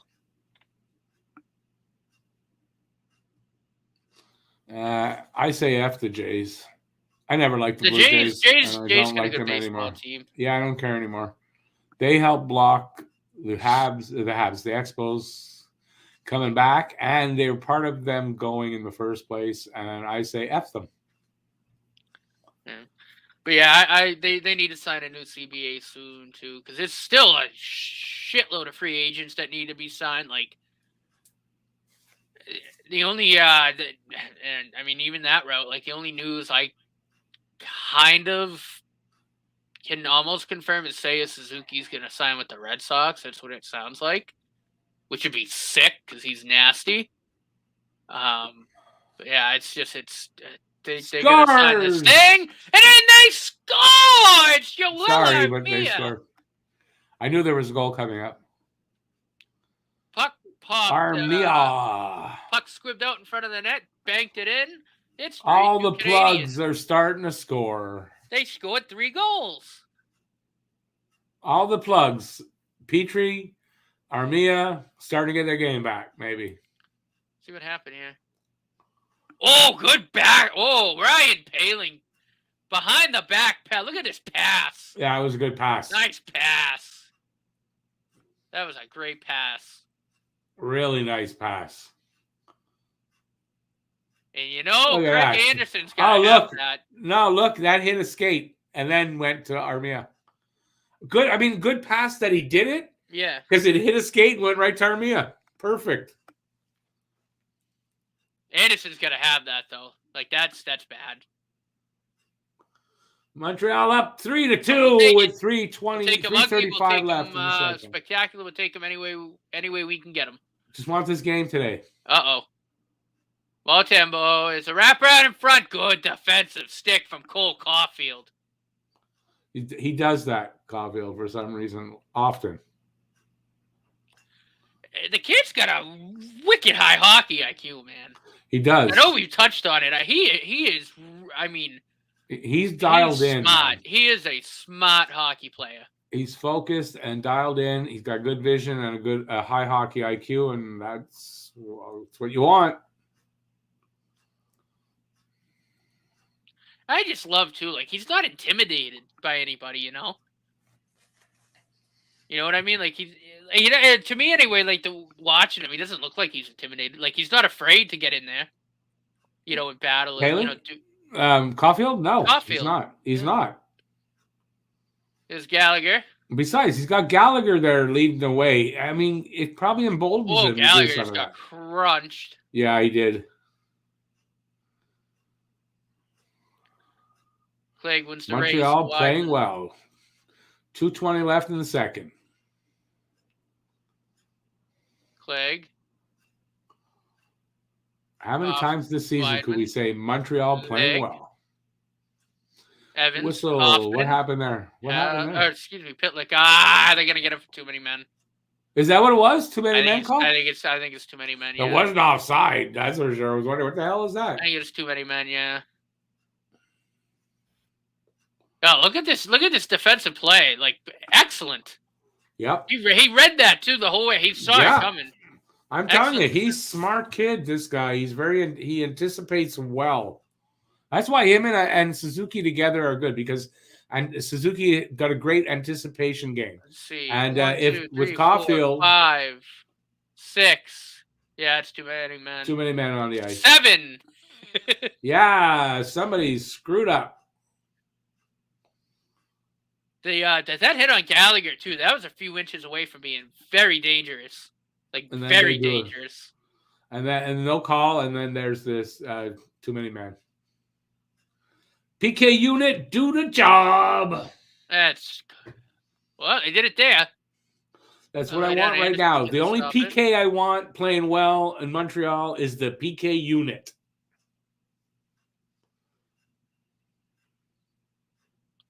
Giving away. Damn it. Tage Thompson, I got a point on my but still, damn it. Tied up, 1:36 left in the second. It's one of those late period goals. I don't like that. Anyway, listen. Still a good game. It's tied up, only tied up. We're not behind. David got it right. It's a very entertaining game. So that's what's important. And that's so much better than so many games, man. So many games this year. Not Monty could do. I mean, he's going back and forth. Skinner gets the assist. I mean, Petrie, instead of going off the boards, could have just wound up and blasted it down the center of the ice, but his brain left the building a while ago. Hey, listen, he got a goal today. Give him a chance. Sputter start. But, like, I mean, a veteran like that, I mean, he's got a clear lane to blast it down the rink, and he plays it up the boards where Skinner is. Come on. Use your head. And I know he's not happy, but, like, it's just his plays like that where it's like, all right, if they're going to trade him, they're going to trade him sooner rather than later. No, I don't disagree. I mean, we'll give him a chance. Give him a few games with Oh! Just for looking in! They're jamming away! Oh, wouldn't go. How the hell? Thrown out in front. Under a minute to go. Shot on, just wide. Still kept in by the Habs. It's Kulak. Lehkonen a shot on. Easy deflection, excuse me. Hey, H2O. It is, but we got a hockey game going.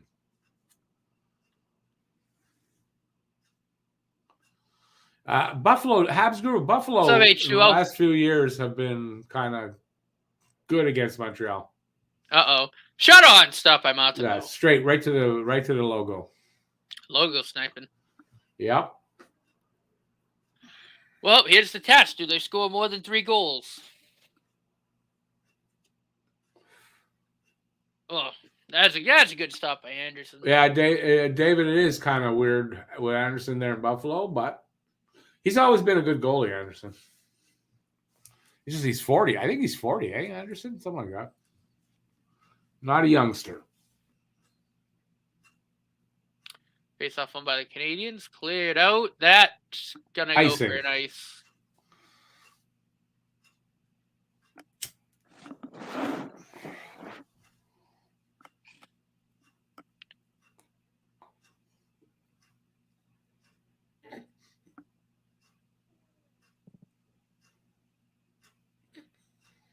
Andy is 41. Anderson. Andy to me means our Anderson. Yes. 41 now, yes.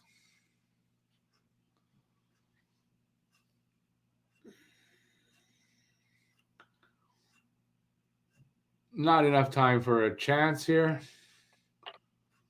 So we got second period is over. Mm-hmm. We have a 3-3 game going into the third. Let's see what can happen in the third. Anyway, you know what? This was a much better second period than yesterday, that's for sure.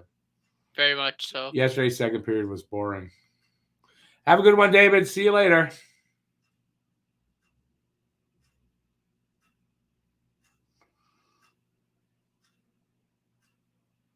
Yeah, anyway, good period. Exciting. I'm glad this is See, Dave. Oh, and honestly, again, it's flowing. Not a lot of stoppages. No, they're playing long in between the whistles. Long, quick game. Got the Bengals 34-27. I like it. I respect that. I'm feeling that. I'm feeling more like I'm feeling maybe more like a 31-24 Rams. You guys talk some what I'm feeling. football. I'm gonna go pee and I'll be right back. So I'm just gonna turn my cam off. Keep going. Sorry. You heard me? No? I heard you. Oh, okay. Oh, I didn't turn it off. What did I do? Oh, I hit the wrong button.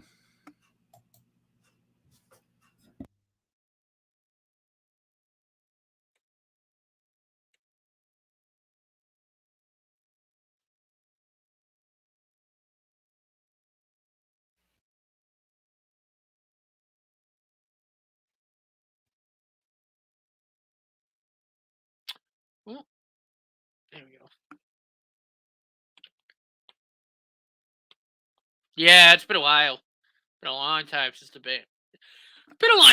Bengals were a relevant football team, to be totally honest. But it's cool, I always have a lot of fun seeing teams like that. Teams that have been irrelevant for a while finally kind of put things together. It's fun. It's a lot of fun. I enjoy it. I don't know, Eric. I don't know.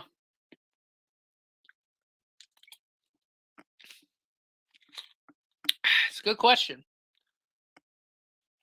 Real good question. I mean, what would you want? What would you want for Peach? What do you think? What do you guys tell me? What do you guys think? Would be a package for Petrie? Your kind of ideal package. For me, maybe a mid. Yeah, I like Zadina. I'm thinking Zadina and maybe like a second, or Zadina and a third. That's kind of my feeling on it. Zadina would be nice.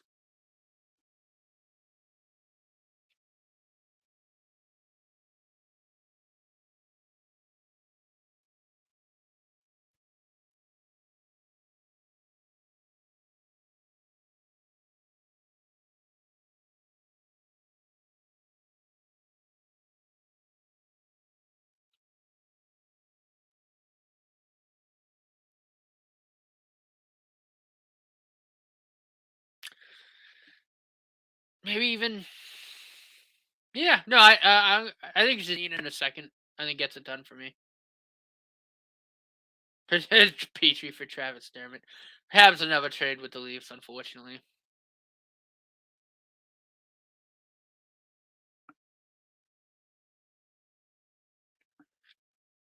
Excuse me.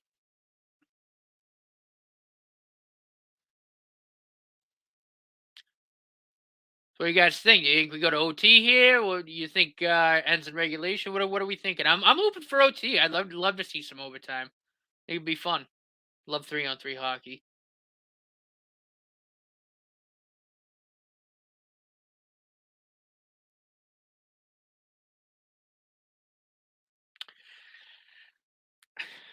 See, I don't think it'll be a blowout, but I do think, like I said, I think if the Bengals offensive line can't hold, it could get ugly. I'm thinking probably two touchdowns about there. If not, I like my 31-24. Oh God, I hope not, Eric. I'll jump out of my club seats here at the Bell Center. No, God, I hate that. That's really that'd be another heartbreaker. Jake Allen for Malcolm Subban in a third, maybe, possibly. Habs by a touchdown. I love it. I mean, I wouldn't be.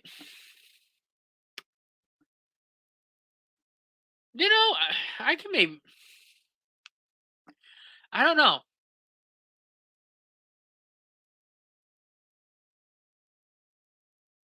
I mean, I think it depends on what Price does, really. I mean, in terms of the goaltending future of this team, I think it really comes down to Price's decision. Does he come back? Kind of what happens there. Um, but to me, I mean, I think the backup going forward, if Price comes back, I think it's Montembeau.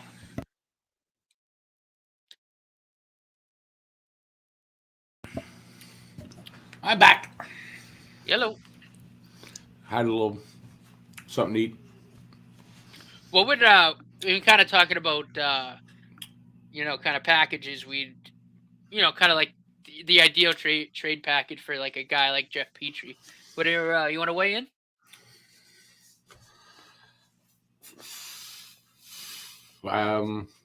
No. I did a video. No, those weren't my ideas though. Those were just rumors out there. I kind of like the Zadina Detroit. It kind of makes sense to me. Petrie to Detroit for Zadina and a pick at no less than a second, in my mind. Anyway, yeah, I like that. Yeah, point to be a Hab. I like that. I think a first for Allen.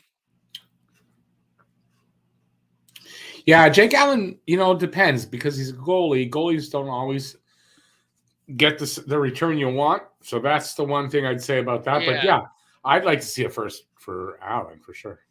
But I think same with Petrie though. I think a first, second, first or second. Well, apparently that's what Montreal's asking for is a top prospect and a second for Jeff Petrie or for Jake Allen. No, for Petrie. Okay. For Allen, I imagine. Listen, get a first, but you might have to sweeten the deal a little bit, right? So you might have to throw something back. I think with Allen just to get that. Mm-hmm. And I think if Sherratt doesn't get injured, I mean, I think we could easily get a first for Ben Sherratt. Well, now depending on the injury, but yes. But if he didn't get it, I mean, he's a guy any contending team could use. If it's a groin injury, though, yeah, it could be bad. That's all I'm saying. Right? Mm. So, I hope it's not. I hope it's not. Getting ready to take my pill. I forgot it yesterday. I forgot to take it in the afternoon. Even though my alarm went off. X3J. Two things. One, not taking on $9 million of Jeff Skinner. Not happening. Two, not trading Jake Evans. He's part of his team going forward. I think anyway. Jake Evans and a second for Skinner? No. Whoa. You, yeah, the contract. Wait, the contract, and to me, Jake Evans is a core part of this team going forward. Yeah. Rebuild, whatever you want to call it. I like Evans. I'd like love Jake Evans. I consider, look, the contract $1.7 million. Skinner. Now maybe Skinner might give you a few more points, but I don't know about everything else. And listen, $9 million, no. Yeah. Hako Drouin is out indefinitely with something. He had his left wrist was the operation last couple. A right wrist injury, and he's out indefinitely. And that's been 4 or 5 games now. It's about par for the course, though. It's about halfway through the year. It's about when he leaves. It's unfortunate. And listen, it's not even to criticize the guy, but it's happened for various reasons. Mm-hmm. I'm not saying the reasons weren't even valid, but just that, it's got to give another team a pause when if you're looking to trade him, right? So. Mm-hmm. Yeah, so it's kind of we'll see, but it's indefinitely with a wrist. And if I'm correct, I don't know, do they even have him on the when I do the lineups and they say he was scratched and injured? I don't think Drew has listed there. No, I don't think I haven't seen him. X3J, yeah. Well, it's like I just said, Jonathan Drouin for somebody like I don't know what team wants to trade for a guy that 3 years in a row has missed substantial portions of the end of the season, and then last season all the playoffs. He's making like $5 million to do so. So I don't see Drouin being able to be moved. That's one. Not till his contract is 1 more year. Not till after that's done. Maybe at the deadline in the last year, and maybe you just have to walk away from each other. We'll see how it plays out. And that's kind of the kicker for me too, with Drouin. Like, if he was a guy making like $1 million, $1.5 million, okay, fine, whatever. But he's making like 5.53, like 5.5 million, 5.5 million. Yeah. You're paying a guy that kind of money. You want a full season. Yeah, like I said, if he's making like $1 million, $1.5 million, whatever. Yeah, it's a different story. But he's making that kind of money. I'm not. Yeah, I just say, one season, okay, and even last year we know what it was now, and I'm not knocking him for it, but it's like 3 years in a row now. He's gone for the important part of the season, and I think a team that, if you're offering, they're going to look at it and go, "Really? No." And he ain't going to get $5.5 million. You'd have to retain the probably some of it. Yeah, some of it anyway. Which, and, I just don't see it. I don't see a team buying into that. So unfortunately, for that we're stuck. But his teammates like Anderson really talk highly of him. He's a hard worker. He works harder than anybody else on the team. But he's not there every game, so I don't know. Yeah, and it's that contract. It's like I said, it's a contract that kills me because it's $5.5 million of dead money. It's if we didn't have enough friggin' dead money sitting on LTIR or whatever. The other thing I'm happy about is there's 1 more year left, and so he's got 1 more year to prove himself. But you know what? Even next year, he has a good year. He's there all year. But you still have those 3 and the 1, and you're like, where do you go with him? Yeah. So he'll have to sign if he stays here for a lot less money. Mm-hmm.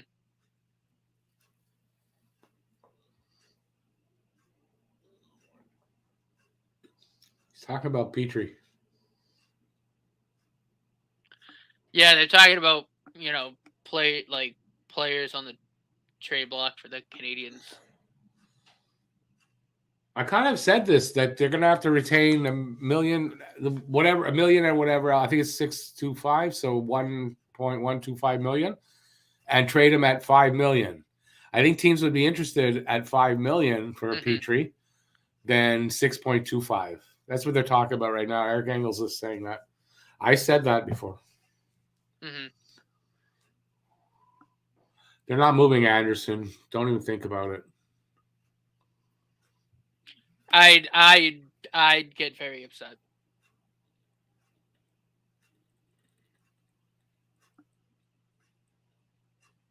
Love Josh Anderson.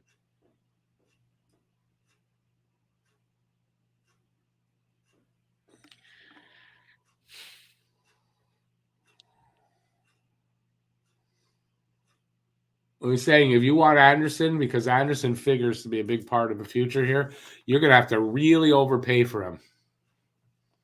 Yeah, I mean, that's the only way.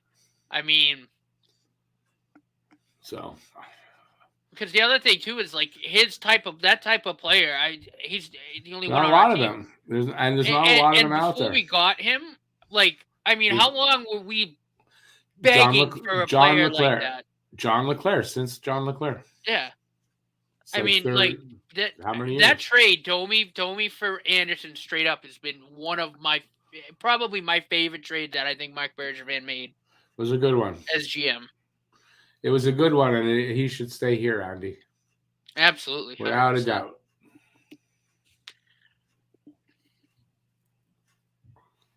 So their third is coming back now. I was about to start, and it is a 3-3 game. Where does it go? Who knows? But I hope for just another. You know what? If they lose with 8 seconds to go again, I'm not going to be unhappy because it's going to have been a good game. Again, so I'm just repeating myself. I know. But I just hope for a really good third, and I do want to win today. Mm-hmm. I don't care if it's an overtime or a shootout win, but I want to win, and I'd prefer to. You know what? I gotta say, I would like it to be an overtime, and this is the reason why.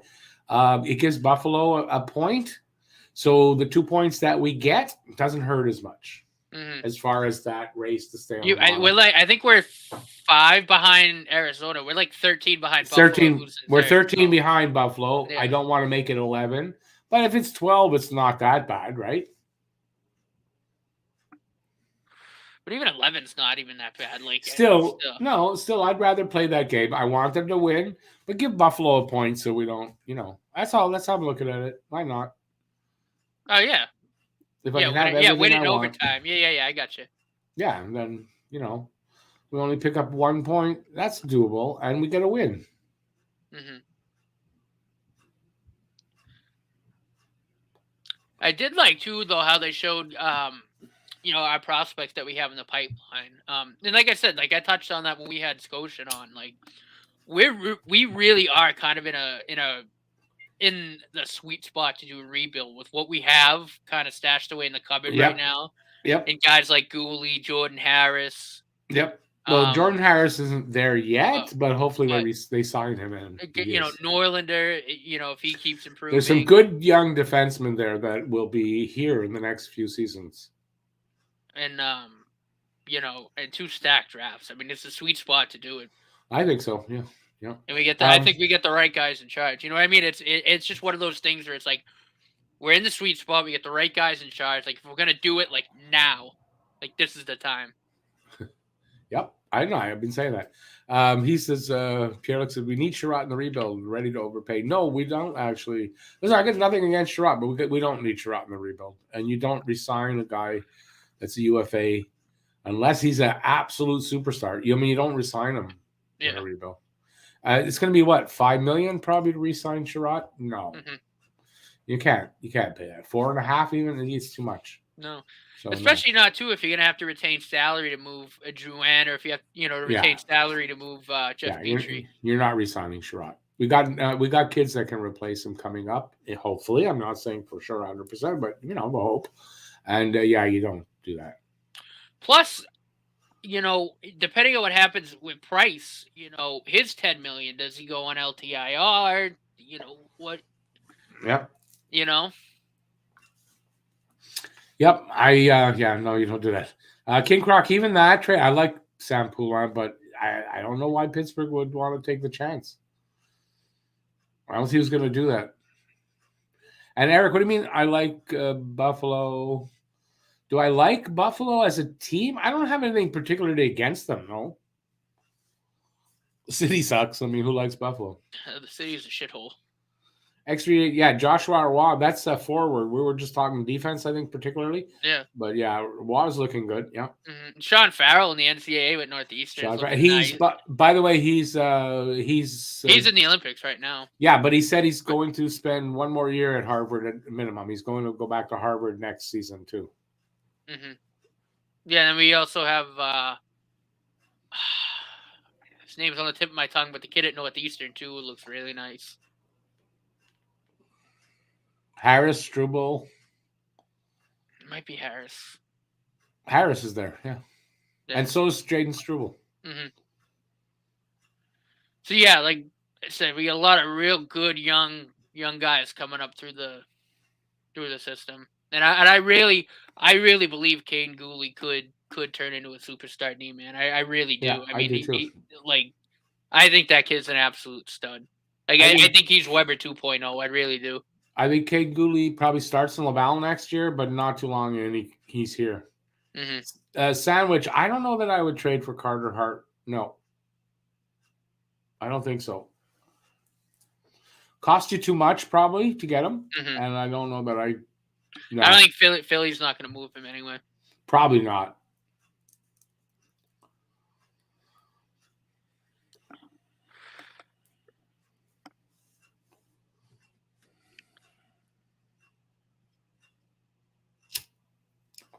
So we got 19-13 left, so it's less than a minute gone in the third. It's 25-19 shots on goal favor of Buffalo in a 3-3 tie.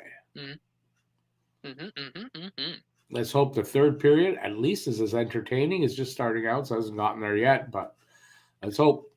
Evans loses the draw. Whoa! That took a little bit of a deflection.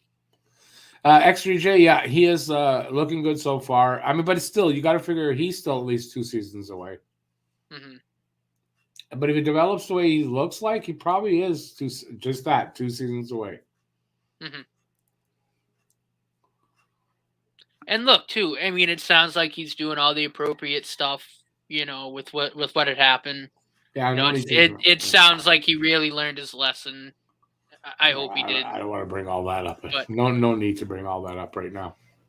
No, but I mean, it might come up in the chat. So I know, but if it does, I don't want to make it come up. I don't want to have to repeat all that again, though. But you're right. I mean, you're right. I'm not saying you're wrong, but you're right. Oh, good pick by Evans. Oh. Back to Evans. Went through the middle and out. Romanov. They look a little subdued, a little tired in the third here so far. Not as much energy in the play. But I mean, neither from Buffalo. Puck's loose. Gallagher in the corner. Clegg with a little squibbit in the corner. Far corner. Weidman's going to win the race back. It's dumped in by the Sabres. In and around Montembeault.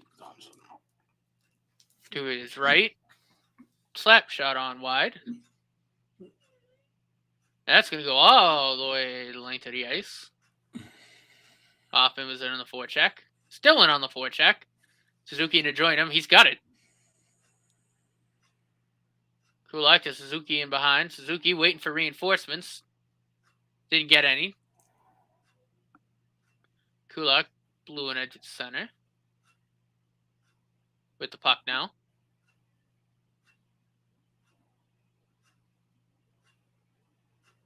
Here's Jeff Skinner. Makes a move. Tries to make another move.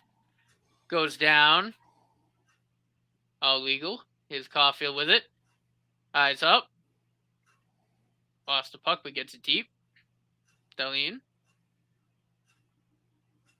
Here's 72. Petrie back.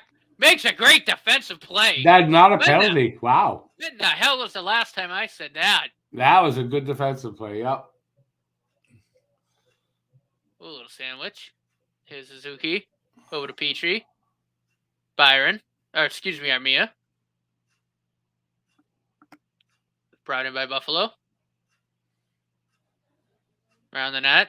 Shot on. Deflected up and out. Hey, baby. Yeah, no worries about being late. What's up, baby? Got to do what you got to do, my man. This is a good game, though. First 2 periods were pretty good.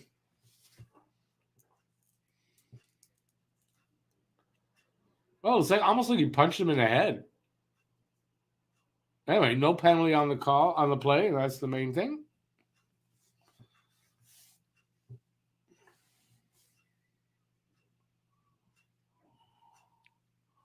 Come on, boys. Let's go get Paling one. with a chip and chase. Me and Paling in the corner. Grabbed by number 8.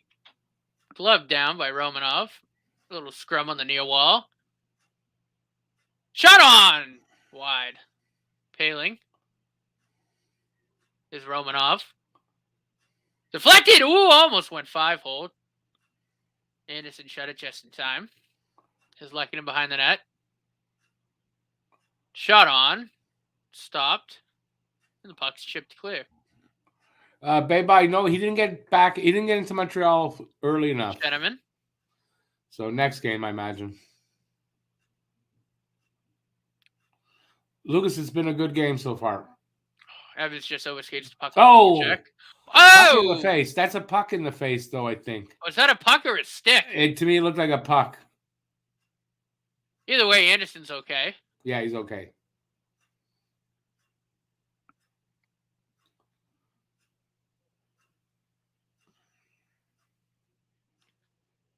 Clegg. Pitlick. Puck's all the way down, no ice. Habs forecheck hasn't looked too bad this game. Especially Evans. Well, they got more jump. They got more jump since St. Louis. Clegg. Back to Clegg. Broken up in center.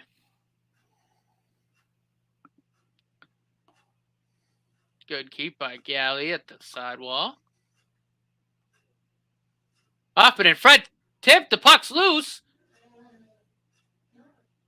Can they keep it? Nah, they lose the puck. Shit. Damn. Partial 3-on-2. Good little use of the body by Romy to shove 19 there off the puck. Habs clear it and go for change. 14:09 left in this third period. Excuse me. 3-3 tie. 25. Habs to come all the way back on shots. 25-24. Yeah. Only one behind now.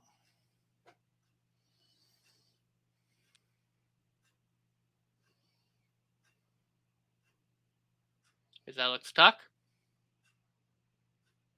Jeff Skinner. Tries to throw it across. Nobody home. Caulfield corrals it. Backhand chip pass.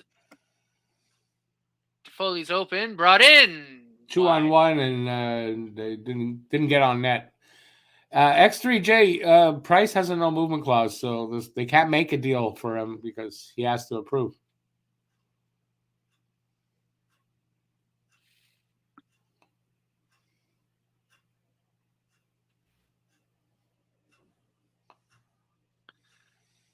All the way back to Montembeau. Here's Kulak. Little spinorama. Lost the puck for a second. Paling knocks it out. Here's Armia. Still with it behind the net. Paling tries to jam it. No dice. Paling along the boards. Puck is up in the air. Finally lands. Yeah, Paling's been impressive tonight. Well, today. Yeah, he has.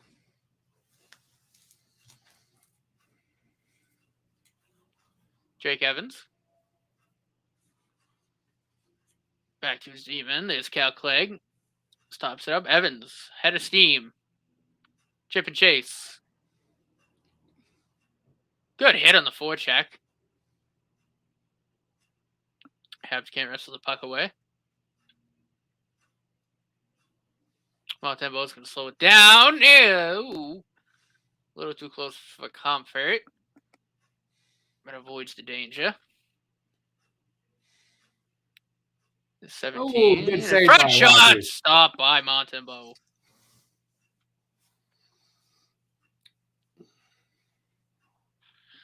Anders Bjork, another Notre Dame product. Played with Jake Evans, actually. Who's that? Yeah, Anders Bjork there. Bjork. If I'm correct, that's It's actually nasty in college. This hasn't really translated too well in the NHL. But he was really good. He's Notre Dame's best player for like 3 years. also a really good singer. Bjork. Crazy those kind of music, but Beba, no, that is he has been good. And yeah, I mean it's too bad, but the trade was made yesterday. Guy had to get here. He only got here today, not in time to be in Nets. What can you do? It's unfortunate, but that's the Montreal's season so far. Everything's been unfortunate.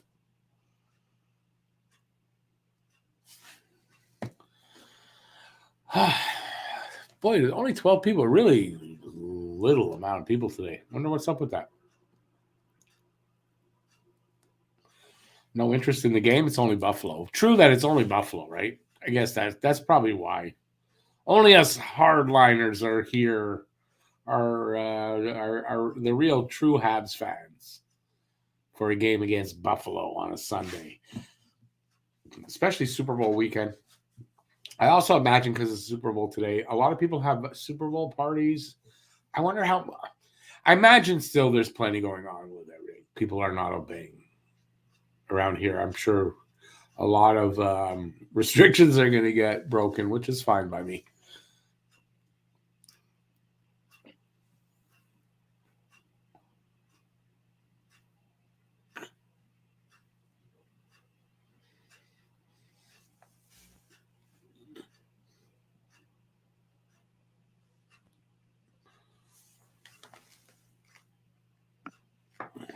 All right, back to the game.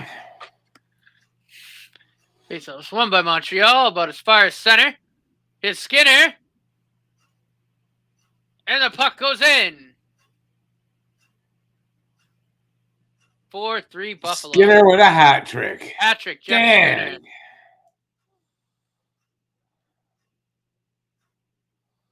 The hell is with Skinner against Montreal, man? He scores a lot against Montreal. Might get a challenge on it.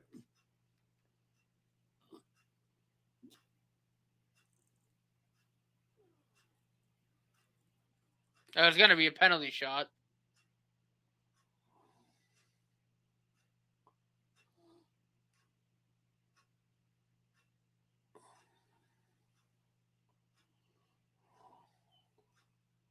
He kicks that in. I did. Looked like it to me. Yeah. I mean, that's fine. They'll call it no goal, but he's going to get a penalty shot. But it might not. I mean, it looked like it, but it doesn't mean it is. He was pushed. But he looked like he kicked it at the end there a little bit.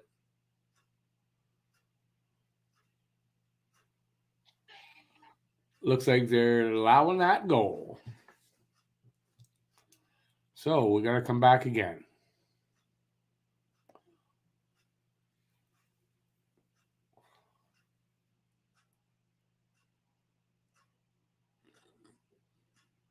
Another near breakaway for the Sabres. Broken up by Romanov. Plays the puck up the boards. Yikes. The Canadiens have been outscored by 62-34 in the third period this year.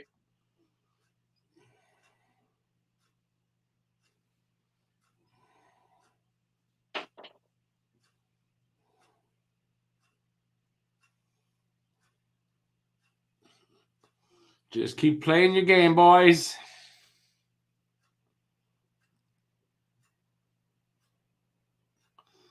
There you go, eh? He got one, so he gave two back just to make sure he's still on the right path. Hey, Luca, how's it going, man? So we got 10.5 minutes left in the third, and maybe the game.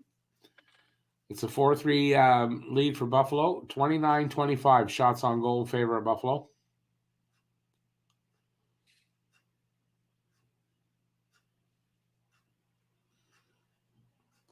Come on, boys. Off field with it. Don't look dejected. They're looking a little dejected now. They got to get their act together here. Back to playing the way they were. Some energy.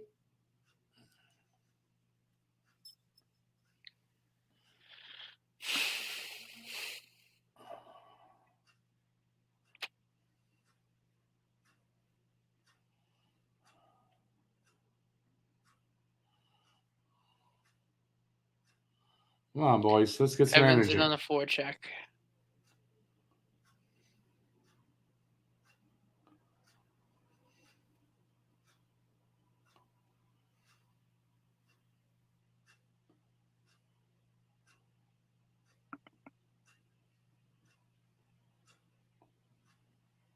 Come on, guys. Jeez, get forward. Ho!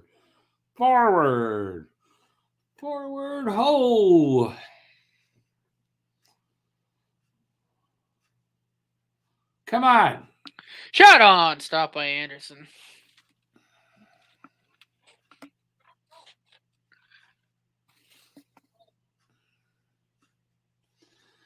Jeff with a great game today. Just as the wrong Jeff for the wrong team. Unfortunately, ladies and germs. TV timeout or commercial break. Either one. That works for me. Petrie's costing us. Last game penalty cost the game. And now sloppy play might also cost us the game. Listen, no doubt. No one's arguing that. Listen, I just thought the penalty last night in a tie game, when it happened, I don't know. I thought that was a little bit of a soft call. I don't know. That's what I thought. Was he tripped? He was, though. I mean, in the end, he was. But they could have let that go.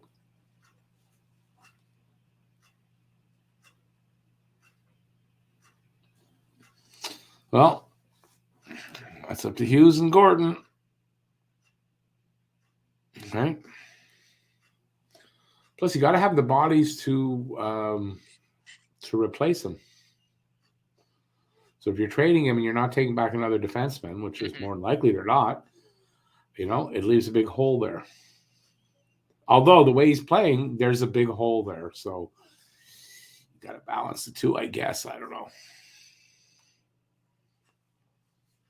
They're short on bodies right now for defense. Okay, stop saying it, Jeff Skinner with a hat trick. How many times are you going to freaking say it?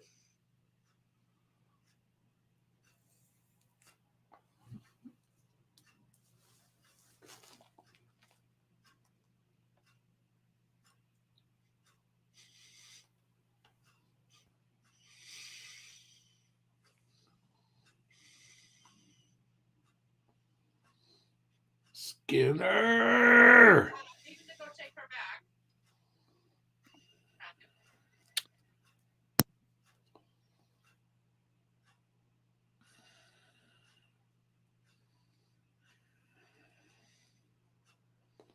Pull down. Come on. Suzuki was pulled down there. That's a penalty that should have been called. Put a puck in the net. Anderson makes a huge save there. Weidman just said, what the F was that, man? I read his lips. Right here. He's pulled down there. Come on.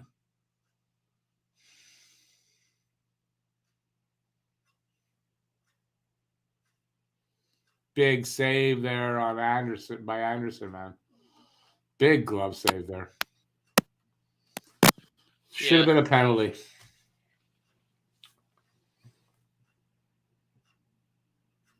Oh, a post rebound! Hit the crossbar. God damn it. Petrie's shot's blocked. All the way out. Chip and chase. Here comes Kulak. Cool. Lost an edge. Failing out in front. Nobody home.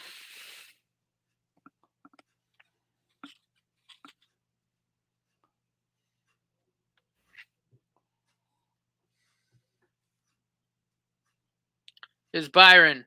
Hoffman. Backhand shot at the net.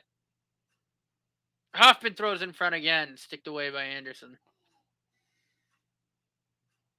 Well, I mean, I like to see this. You know what I mean? They're not back on the heels. They're actually trying. Oh, yeah, no. At least that, right? Romanov. Byron to Romanov. 7:25 left. Hoffman.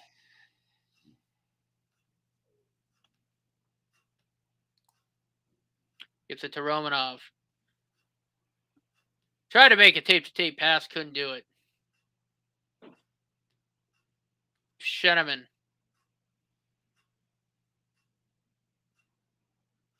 Loose puck. Sabres are going to regroup. Number 24. Stood up at the line. Offside at the line.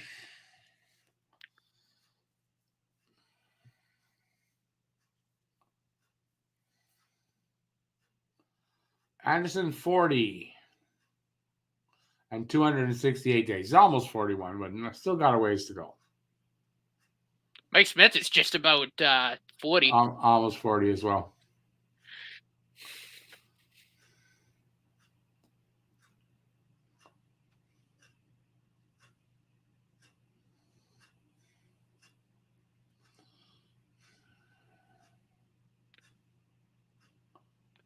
Josh Anderson.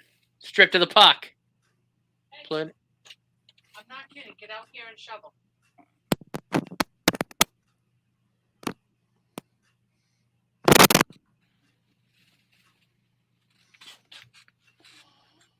Clegg's got a penalty. Yep. Tripping.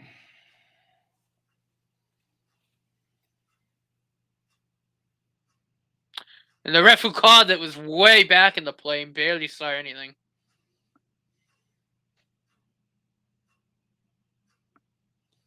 It's hard to embellish, though, Gabriel tripping. I mean, he was tripped, so I don't know. He tried to sell it, maybe, but he was still tripped. Lead one-timer. Goes wide.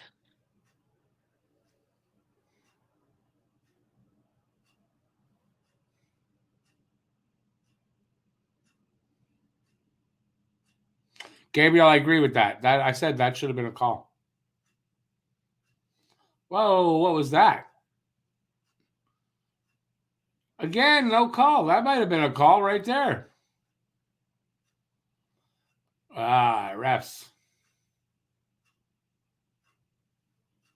Holy Moses, how is it not 5-3? He missed the net, I think, that guy. Yeah. I don't know how. The goalie just was breaking that pass up. And then he clears the puck.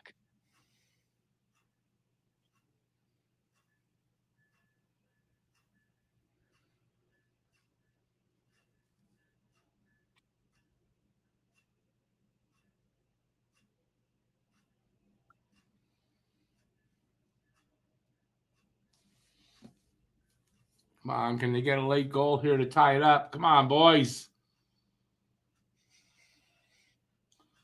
34 seconds left in the power play, so that's got to end. Oh, there's another penalty coming up.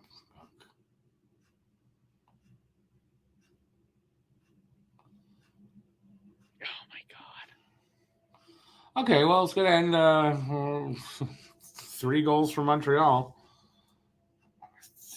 When are they going to get an opportunity with 5 minutes left now? 5-on-3, it's probably going to be another goal against for 23 seconds, so it's not so bad. But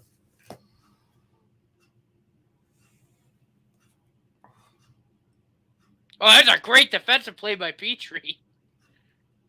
What the hell is it with that guy?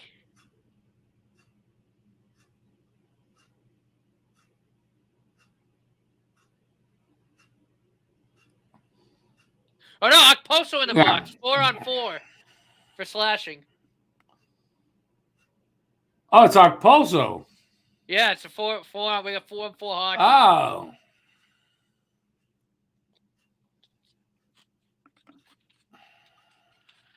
All right, Suzuki on the draw. Lost it. Dahlin. So 15 seconds left at 4-on-4, and then we go on the power play. This Tuck. Played in and around. Montembeau's going to slow it down. 4, 3, 2, Habs on 1. a power play. Minute 35 now to go on the power play for them. Yep.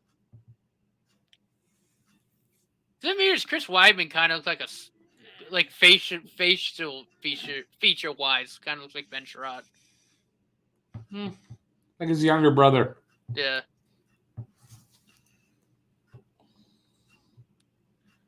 Scrub in the corner for it. Speaking of Chris Weidman, Suzuki, Weidman,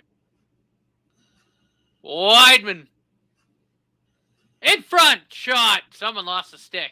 Yeah. Here's Suzuki.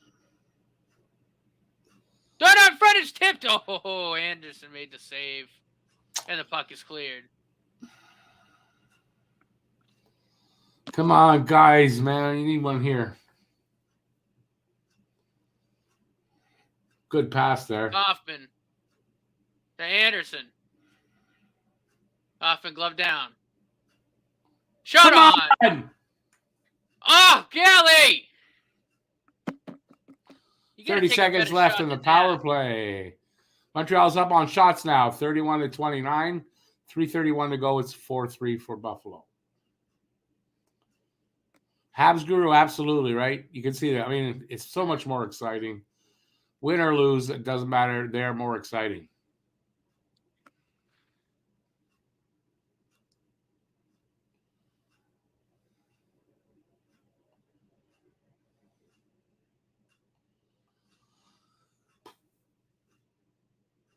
Montreal wins the draw.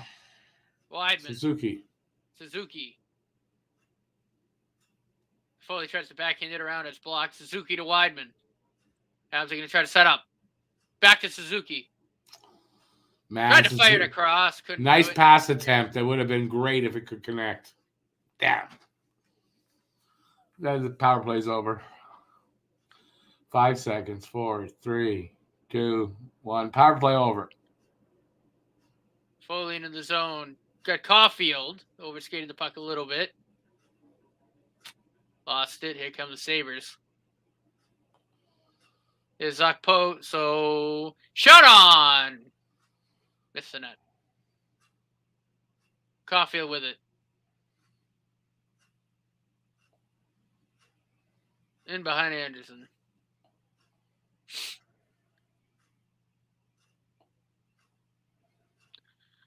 I mean, I am liking this team is way better than Dom's team. Holy crap. You know, Yeah. there's like a fight there. You know what I mean? There's a compete level that wasn't there before. Armia fires it around. Paling. Overskates it. Lekkonen's there. It's loose in front of the net. They jam it away. Damn it. Wouldn't go. Alex Tuck. Finds number 74. Weidman's in there. Breaks it up. Oh. Paling trying to win it. Good give it away to Tuck. A shot stopped by Montembeau. Monty, 2 saves. Monty covers it up. 31-30, the shots in favor of the Canadiens. You gotta think as soon as we get possession in the Buffalo zone, Monty's going to the bench. You gotta think.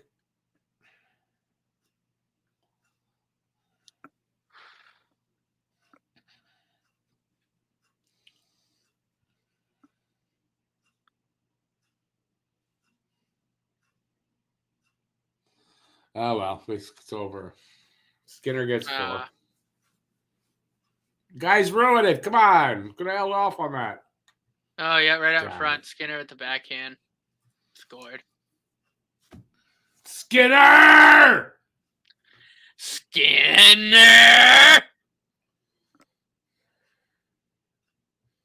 David, it's your fault. You came back. They scored. Your fault. Hey, David. Sorry. Just joking.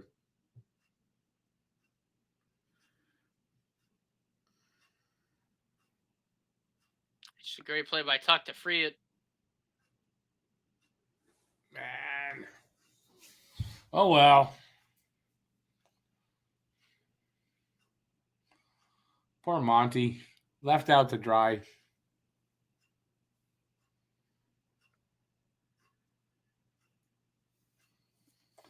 That important to be a Hab. That's what 9 million gets you. 1 out of every 3 or 4 years.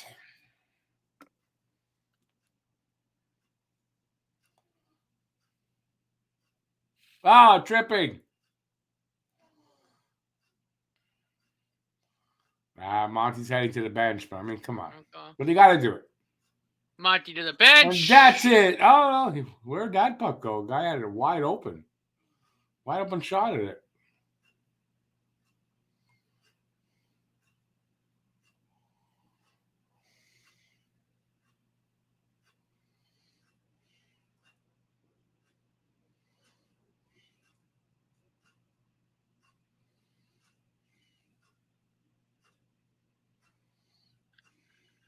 Alex Tuck. Jeff Skinner for his 5th. The backhand won't get to the empty net.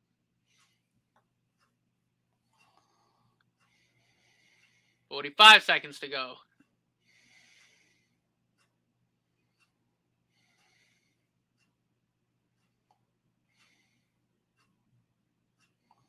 $32 seconds left.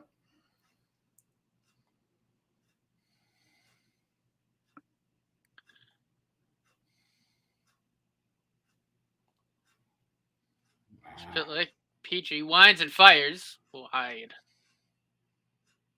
Failing, Armia. Failing. Petrie winds. Tries to pass it. Blocked. Shot on. That's it. Deflected over the net. 5 seconds. That's it. And Bing. 5-3 for Buffalo. Do it. Anderson gets a shot on Anderson at the end. But the Sabres are going to win it 5-3. Oh, well. Good game by Montreal. I don't care what anybody wants to say. I liked watching that game. As far as excitement compared to every other game, no. The first 42 games, anyway, 44 games were horrible. This was a breath of fresh air compared to that, so I'm still good. Randy, yeah, he's alive and living in Buffalo.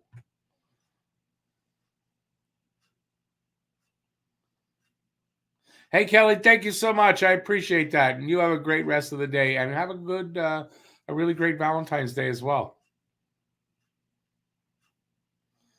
Great game if you're a Skinner fan. It was still a good game to watch. I'm sorry. I'm not expecting the sun and the moon now, all of a sudden. I'm just happy for better competition. They've got so much more to compete. It's a much better team. It's not going to win a ton.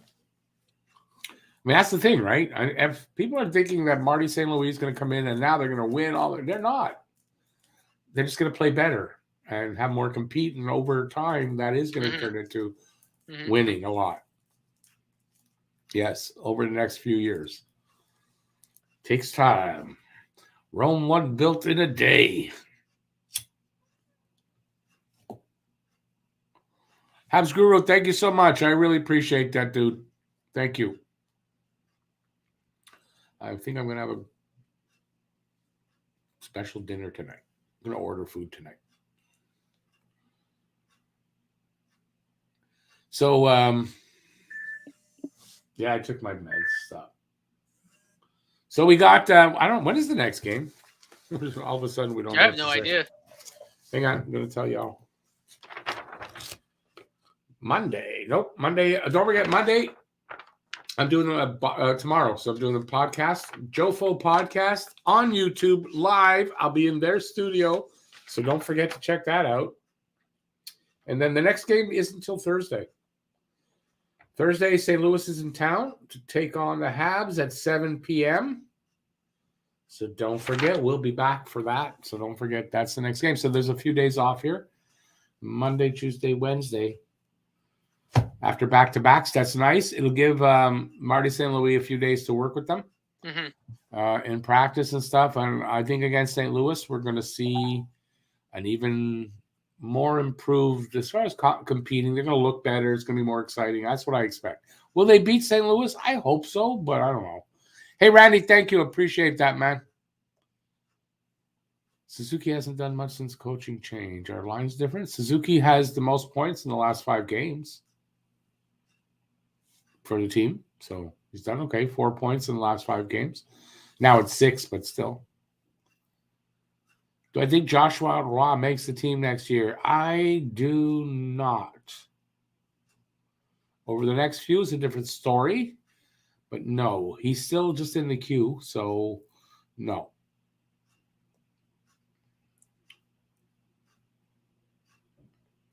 Hey, Rocket, how's it going? Thank you. I appreciate that.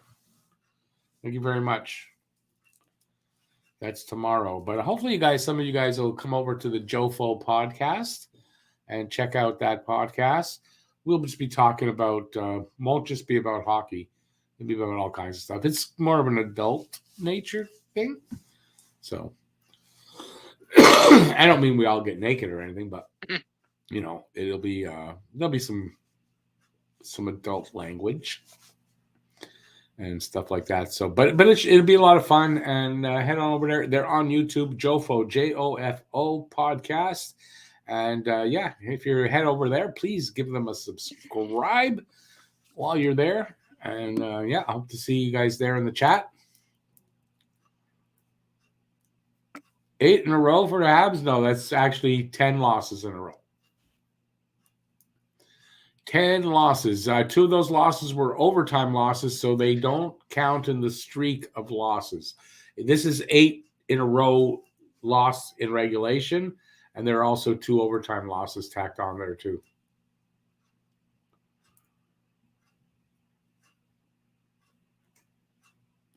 David, no, it's not here. It's not on this channel. Tomorrow it's on, unless you're talking about the hockey game. If you talk about the podcast, that's on another channel called Jofo. They needed a point in these weekend games. I mean, I would have liked to see it. Did they really need one? No. Needed it for what, though? Like what? Needed it to do what? The tank is still on. The tank wasn't really going to be off too much, totally. Like, I wasn't sure.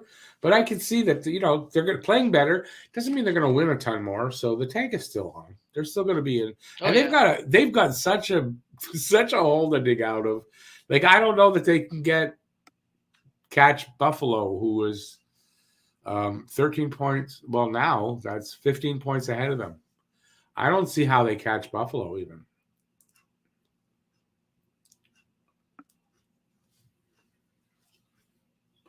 Eighth L House, another L. What are you going to do? At this point, some wins and losses, it's not going to make a difference in whether they finish last because they can't. They may catch Arizona if they start getting better, but they're not catching Buffalo. It's the pace they'd have to play at just to get to Buffalo would be more than you might think, unless Buffalo just absolutely falls off again and can't win again in the next 30 games. Awesome, David. Cool.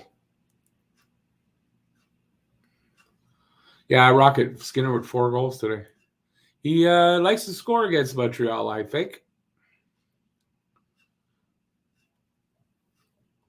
I don't know if Petrie's helping the tank on purpose or if Petrie's still not. He's not checked in. I think if he doesn't get focused and checked in under St. Louis, any question of whether he moves or not, I think is, they're gonna have to move him. Eric, only because they lost with 8 seconds left. I get it, but still.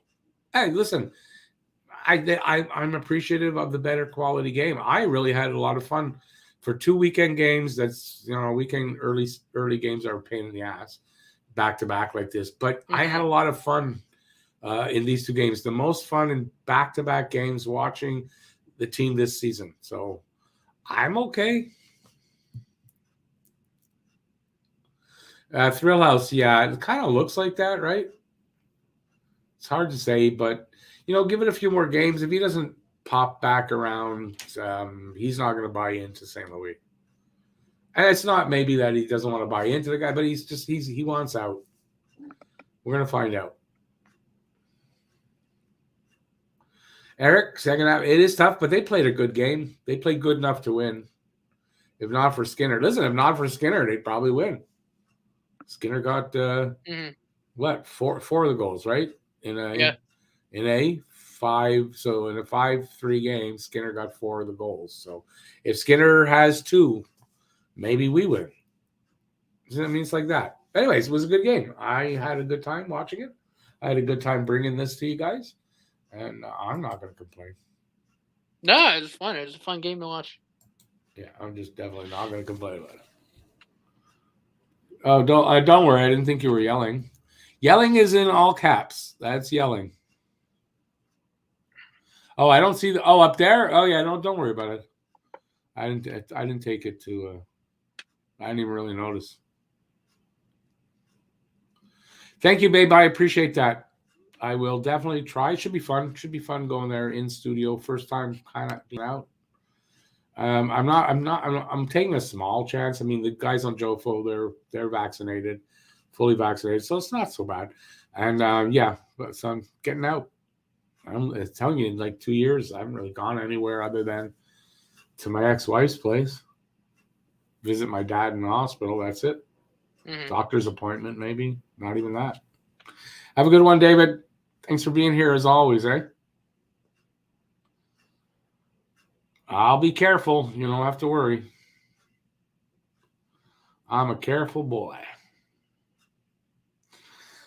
Unfortunately, sooner or later, probably all of us are going to get it, but I'd like it to be later for me. Anyway, I think we're going to take off.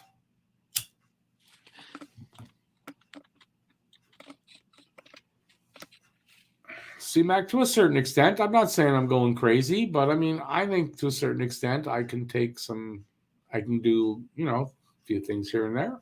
Mm-hmm. Believe me, I'm not going crazy about it. And I'm not taking any extra chances that I don't have to, but yeah, I want to live a little bit. That's why I got vaccinated, was to be able to do things again.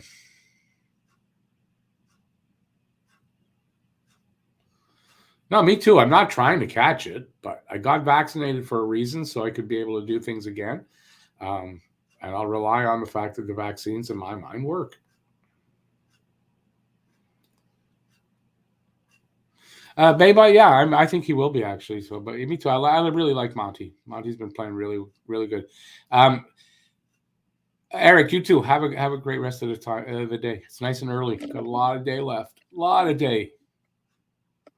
And that's about it. Okay, everybody, I'm going to take off here. Wow, at this point, we have probably the most people in the room. It's funny. Thrill House, yeah, Elijah. Hammond is with the team, but he arrived too late to get into the game is basically it, right? So that's why you didn't see him today. I would expect him on Thursday, just in lieu of the fact that Monty needs to rest that wrist as much as possible.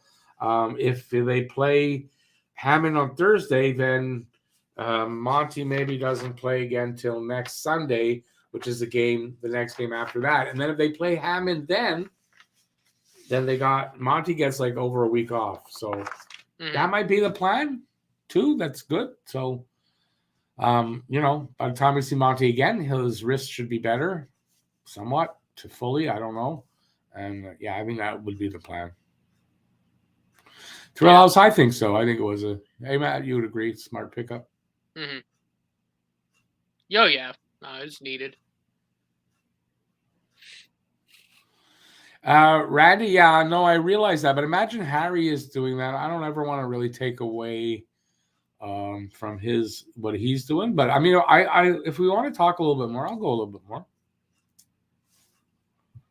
Herb Sherratt will fetch a first. Yeah, he's injured, though. He's on the IR right now. So let's hope that doesn't affect that. But, yeah, he should fetch a first plus something on top of that. So we'll see. We'll see what happens. I wonder if his being injured now goes, oh, let's while he's out, let's see if we can make a deal for him. Kind of thing, like so he doesn't get hurt again.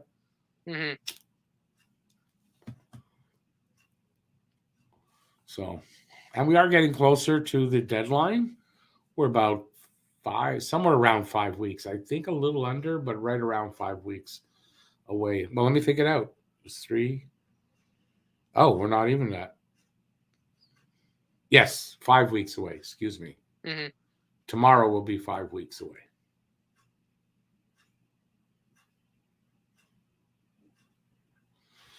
Drouin, nothing right now. I really don't think anything. He's injured, number one. And with the situation and everything, I don't think you're going to get any takers without holding half the salary and then even sweetening that probably. So, no, Drouin, I don't think you can trade him.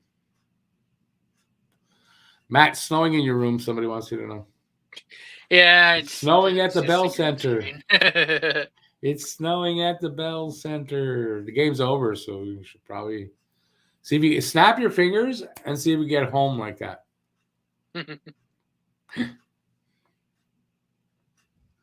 You should have had another picture ready so you could do that. No, you're right. Oh, well, actually. I ruined it by setting it up now. But you gotta remember that for next time. Do I think they will get rid of Drouin when they can? Yeah, I mean next season at the trade deadline, unless Drouin wakes up and he's yes. But we've been saying that every year that he's here. Hey, he's home. All right. So I don't expect that to happen. So I think the deadline next year, and if not, they walk away when he's UFA. They just don't offer him anything. Sherratt could always get re-signed if Petrie is leaving. I mean, yes and no. Don't forget, Sherratt's probably going to cost you $5 million to re-sign him, $5 million a year for a few years. On a rebuilding team, are you doing that? No, I don't think so. Got some good young defensive prospects coming up. I don't think you. I don't see the value in re-signing Sherratt that way. If you're looking to win next season, which I don't think they are, then you do maybe, but no.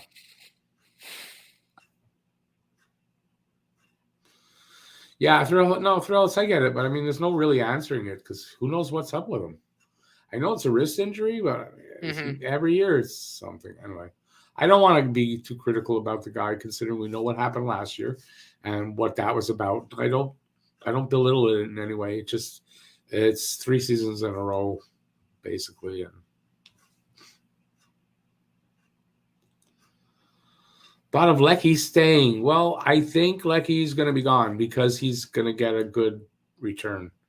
There's when you're going to get a return that is maybe of higher value than you've evaluated the player at. It's kind of most general managers will go for that, especially a guy like Lecky, right? I mean, sorry, I love Lecky and all that, and I want him to stay, but he's replaceable. That's just the way it is, right? So if you can get a first back for Lecky, and they're saying even a first plus, you got to do it. Sherratt's not the only free agent. Kulak, Weidman. There's 2, and then Paquette and Perreault, right? Yeah, Paquette and Perreault. Yeah, and talk about fucking useless. RFA. There's an RFA. Lekkonen's an RFA. Hey, babe, bye. Thanks for being here. Late or not, have a good one, man.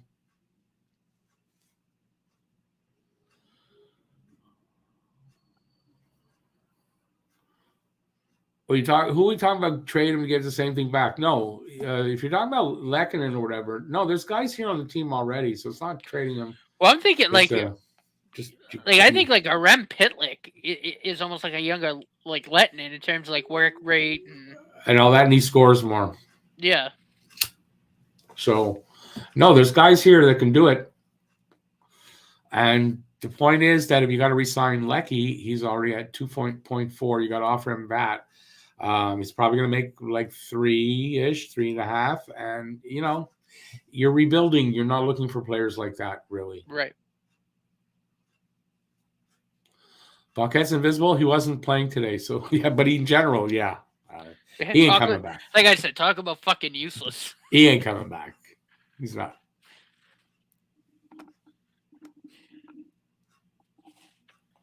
Well, Thrill House, Matt just said, Rem Pitlick, third line winger, works hard and produces. I like what I see from Pitlick, and yeah, I think that's what you got there. You got Lecky's Paling successor. too. I mean, Ryan Paling too. Yeah, Paling's the same kind of player. Third line center, probably. Kulak, you trade him at the deadline, you get a pick. Weidman, I thought the same thing, but apparently Weidman's a tradable guy. Like you might get something back for him. So okay, you get something back for Weidman. Paquette, I think you let Paquette go because I don't know that you're going to get anything. I take a bag of pucks for Weidman right now. And Perreault, well, I wonder if Perreault doesn't retire. Right? Yeah, I mean, and the thing is, like, Perreault wasn't like terrible when he played. No. Like he wasn't. It's just he got hurt, and he hasn't been seen in God. But he's a UFA. I don't think you re-sign Perreault. No, Paquette's been useless. Useless. Holy crap. Yeah. Kulak, that was a waste of like $800K. Yeah. Kulak, I would re-sign him, but I mean, he's a UFA. You don't. Yeah. You try to move them for what you can get from them at the deadline. So I expect Kulak will be gone at the deadline. I can see that, but I do think like Kulak, I don't think would be a bad option to just keep the defense kind of steady, like while the young guys kind of, like especially if you bring like a Goalie up next year, just to kind of keep everything kind of steady back there. Yeah. But then again, I mean, I don't think you can move Edmondson because he hasn't played this year. So I mean, you probably have Edmondson back next year. Yeah, I keep Edmondson. Yeah, you could. I could see Kulak being moved. Yeah, he's such a good skater. He's underrated. I like Kulak, but he's going to be moved. Yeah. Born to be a Hab, Price said he is staying here. That's all you need to hear, right? He's got a no movement clause. Can't move him. So you can talk trades on Price, but he said he's not going anywhere, and he's got control of that. So yeah. Thrill House, Anderson, I think stays. Edmondson, I think stays. I think Byron stays. There's no way you can move Edmondson anyway. He hasn't played. Like it's not like anyone. Either way, played or didn't, I still keep Edmondson around. He's a good leader. I think Edmondson's a good leader to have there on D. Maybe he's the guy that you have the experienced guy to mentor the kids, the young guys. And I think Byron can kind of be like that on the back end of the forward group. Yeah, I know. I agree. I mean, like, I think Byron sticks around. Well, he's got one more year left, and I think he sticks around. And if it's not a bad cap hit for him either. You know what I mean? It's not a terrible cap hit. If it goes well, then you offer him another contract, short term, keep him around for a little longer in the rebuild. I can see that.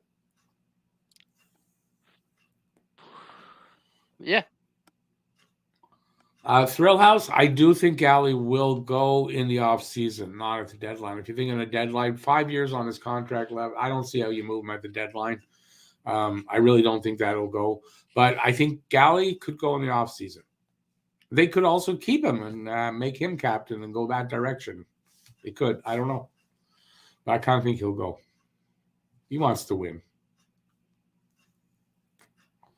He loves being a Hab, but he wants to win too. And at his age, he doesn't have the time to really wait out the rebuild. If he stays here through a rebuild, you're asking him to know that he's not going to win a cup in his career. I don't know. That might not be fair. Talk captains captain material if Galley's gone next season. Depends who stays. If Toffoli stays, could be. I think Byron. I think Byron might be. If Galley goes in next season, I think Byron might be your guy. Mm-hmm. I'm going to say that. I think Byron or I think Edmondson's a good shout. One of those two. Yeah, and I would if you make it Byron, I would extend him a year or two, and then plan to have Suzuki take over from Byron when his contract's up. That's how I would go. Right now, how I'm looking at it right now. That could change. I could have a different point of view or whatever, but I think that's how I'm looking at it. So I kind of think Byron make a good leader, a good captain. Yeah, he gets hurt a lot. I get that, but I think he's a good leader. Wears an A already, so you know that. And yeah, I can see that. They're Randy. They've announced they're going to have a captain before the season starts next year. That's already been announced. You know what? With St. Louis now, he might say, "Listen, I want to name a captain."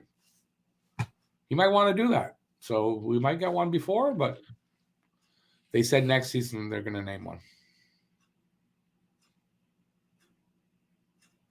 Mike, yeah, but look, if you saw Price's press conference, and Matt, you'll agree with me because we talked about this. Price is worried about his future. He doesn't know whether he'll be able to play this season or next season. He doesn't know. So you got to wait and see what happens, and then it's up to Price whether he is going to play, that he wants to stay or wants to go. But I think Price is a potential never play again.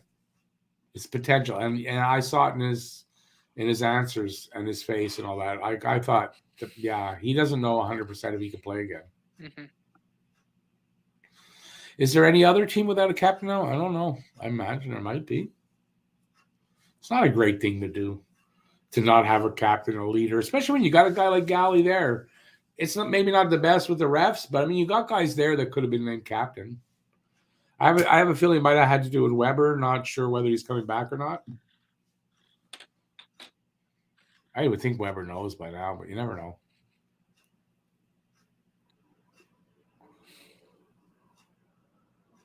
Yeah, I don't know if there's another team without a captain. I don't follow every other team close enough to know that.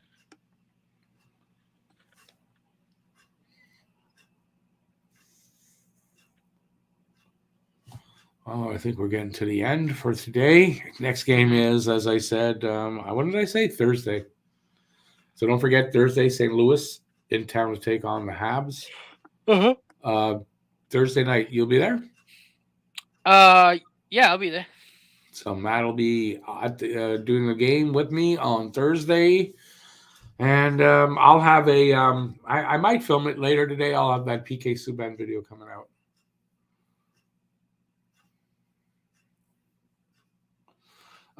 Randy, no, listen, Randy, you're right. You're right. I mean, he's right. They said they're going to name one, but you're right. I don't think it's a great idea to have been without a captain. Well, especially if you know Weber's not coming back. So what's the disrespect? He's not coming back. You got to have a captain. I didn't really totally get it. I mean, I thought it signaled something, but it didn't, obviously. Hey, Thrill House, thanks for all the questions. Appreciate that. Have a good one. Price will be 35. Yeah, maybe. I think so. In the summer, he'll be 35. He's getting old. If his knee doesn't react the way he wants it to, he won't be able to play. So it's still up in the air. We'll see what happens. Yeah. In a rebuild, I don't know. I think they'll just put him on LTIR till his contract's over, so there's no cap recapture for that. And we'll see. What happens. Yeah, I don't even want to know what the hell that cap recapture would look like. And I still stand by that. There's no trade. Let me Google that. There's no trade for Price without Price playing again first. I don't see Price being who wants to trade for him when he might not play. So I think he's got to play again, show that he's good, and everything's good to go. And maybe then. So if Price doesn't come back this season, it's not even an off-season move. I mean, even if he says, listen, if you want to move me, who's going to take it until he plays again? So that's my opinion. What is it you're looking up again? I don't remember. What Price's cap recapture penalty could be if he has to retire. Oh. All right. Well, it's got to be pretty significant at 10.5. If Weber's for Nashville would be, then Price's for Montreal would be. And he got a lot of money up front. So it's going to be a pretty good recapture. The only way it might not be is if they change the rules on the cap recapture, and I don't know about it. Yeah, that's what I'm looking at. So I don't know.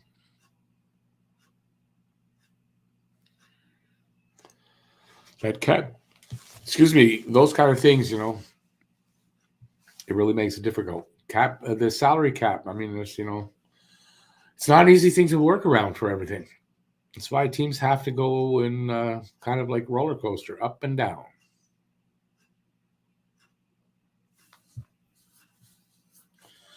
Let's go Canada. I don't know. I don't agree with that. I really think Byron would be a good captain. Well-respected leader. Always tries hard on the ice. Remember, a captain doesn't have to be your best player. You gotta work Nick Suzuki, and I don't know that Nick Suzuki is the guy right now. I don't really want to burden him with it, but they seem to be going in that direction, so they may give it to him. And I think he'll be the captain of the future, but I don't know that right now that it's the best thing. So, no, they've got captain material here for sure. I think. Because you got to remember, captain does not have to be your best player. It often is, but it doesn't always be. Can't find it, Matt? 5 years, so it would be... If you were to retire now... Byron barely on the team. He was injured all season. He just got back to playing. I don't know that that's fair to say. Byron is playing. He's centering the third line right now. It's not barely on the team.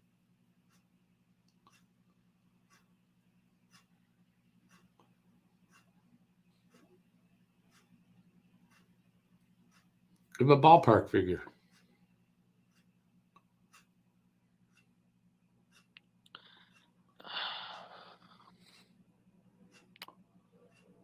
I mean, God, it'd be bad. We'd be looking at like probably $8 million a year for the remainder of his contract. Yeah, it's not great. So yeah, there's no buying him out. There's no letting him retire. He's got to be on LTIR. Anyway, so that's it. I'm going to take off here, as is Matt, and we are going to have a good rest of the day. I want everybody, please have a great rest of the day. Thank you all for being here. Thank you for the donation from Pierre-Luc, if I'm right. So thank you, Pierre-Luc. And don't forget, I'm going to have you in the next draw. Don't worry about that. And give a thumbs up on the way out if you haven't yet. And we'll be back on Thursday for the game. And I'll have a video or two out by then as well. So please look for that. So once again, thanks everybody for being here. On behalf of Matt and myself, have a great rest of the day. And bye, y'all. See you guys. Enjoy the Super Bowl. Yeah, enjoy the Super Bowl, everybody who's watching it.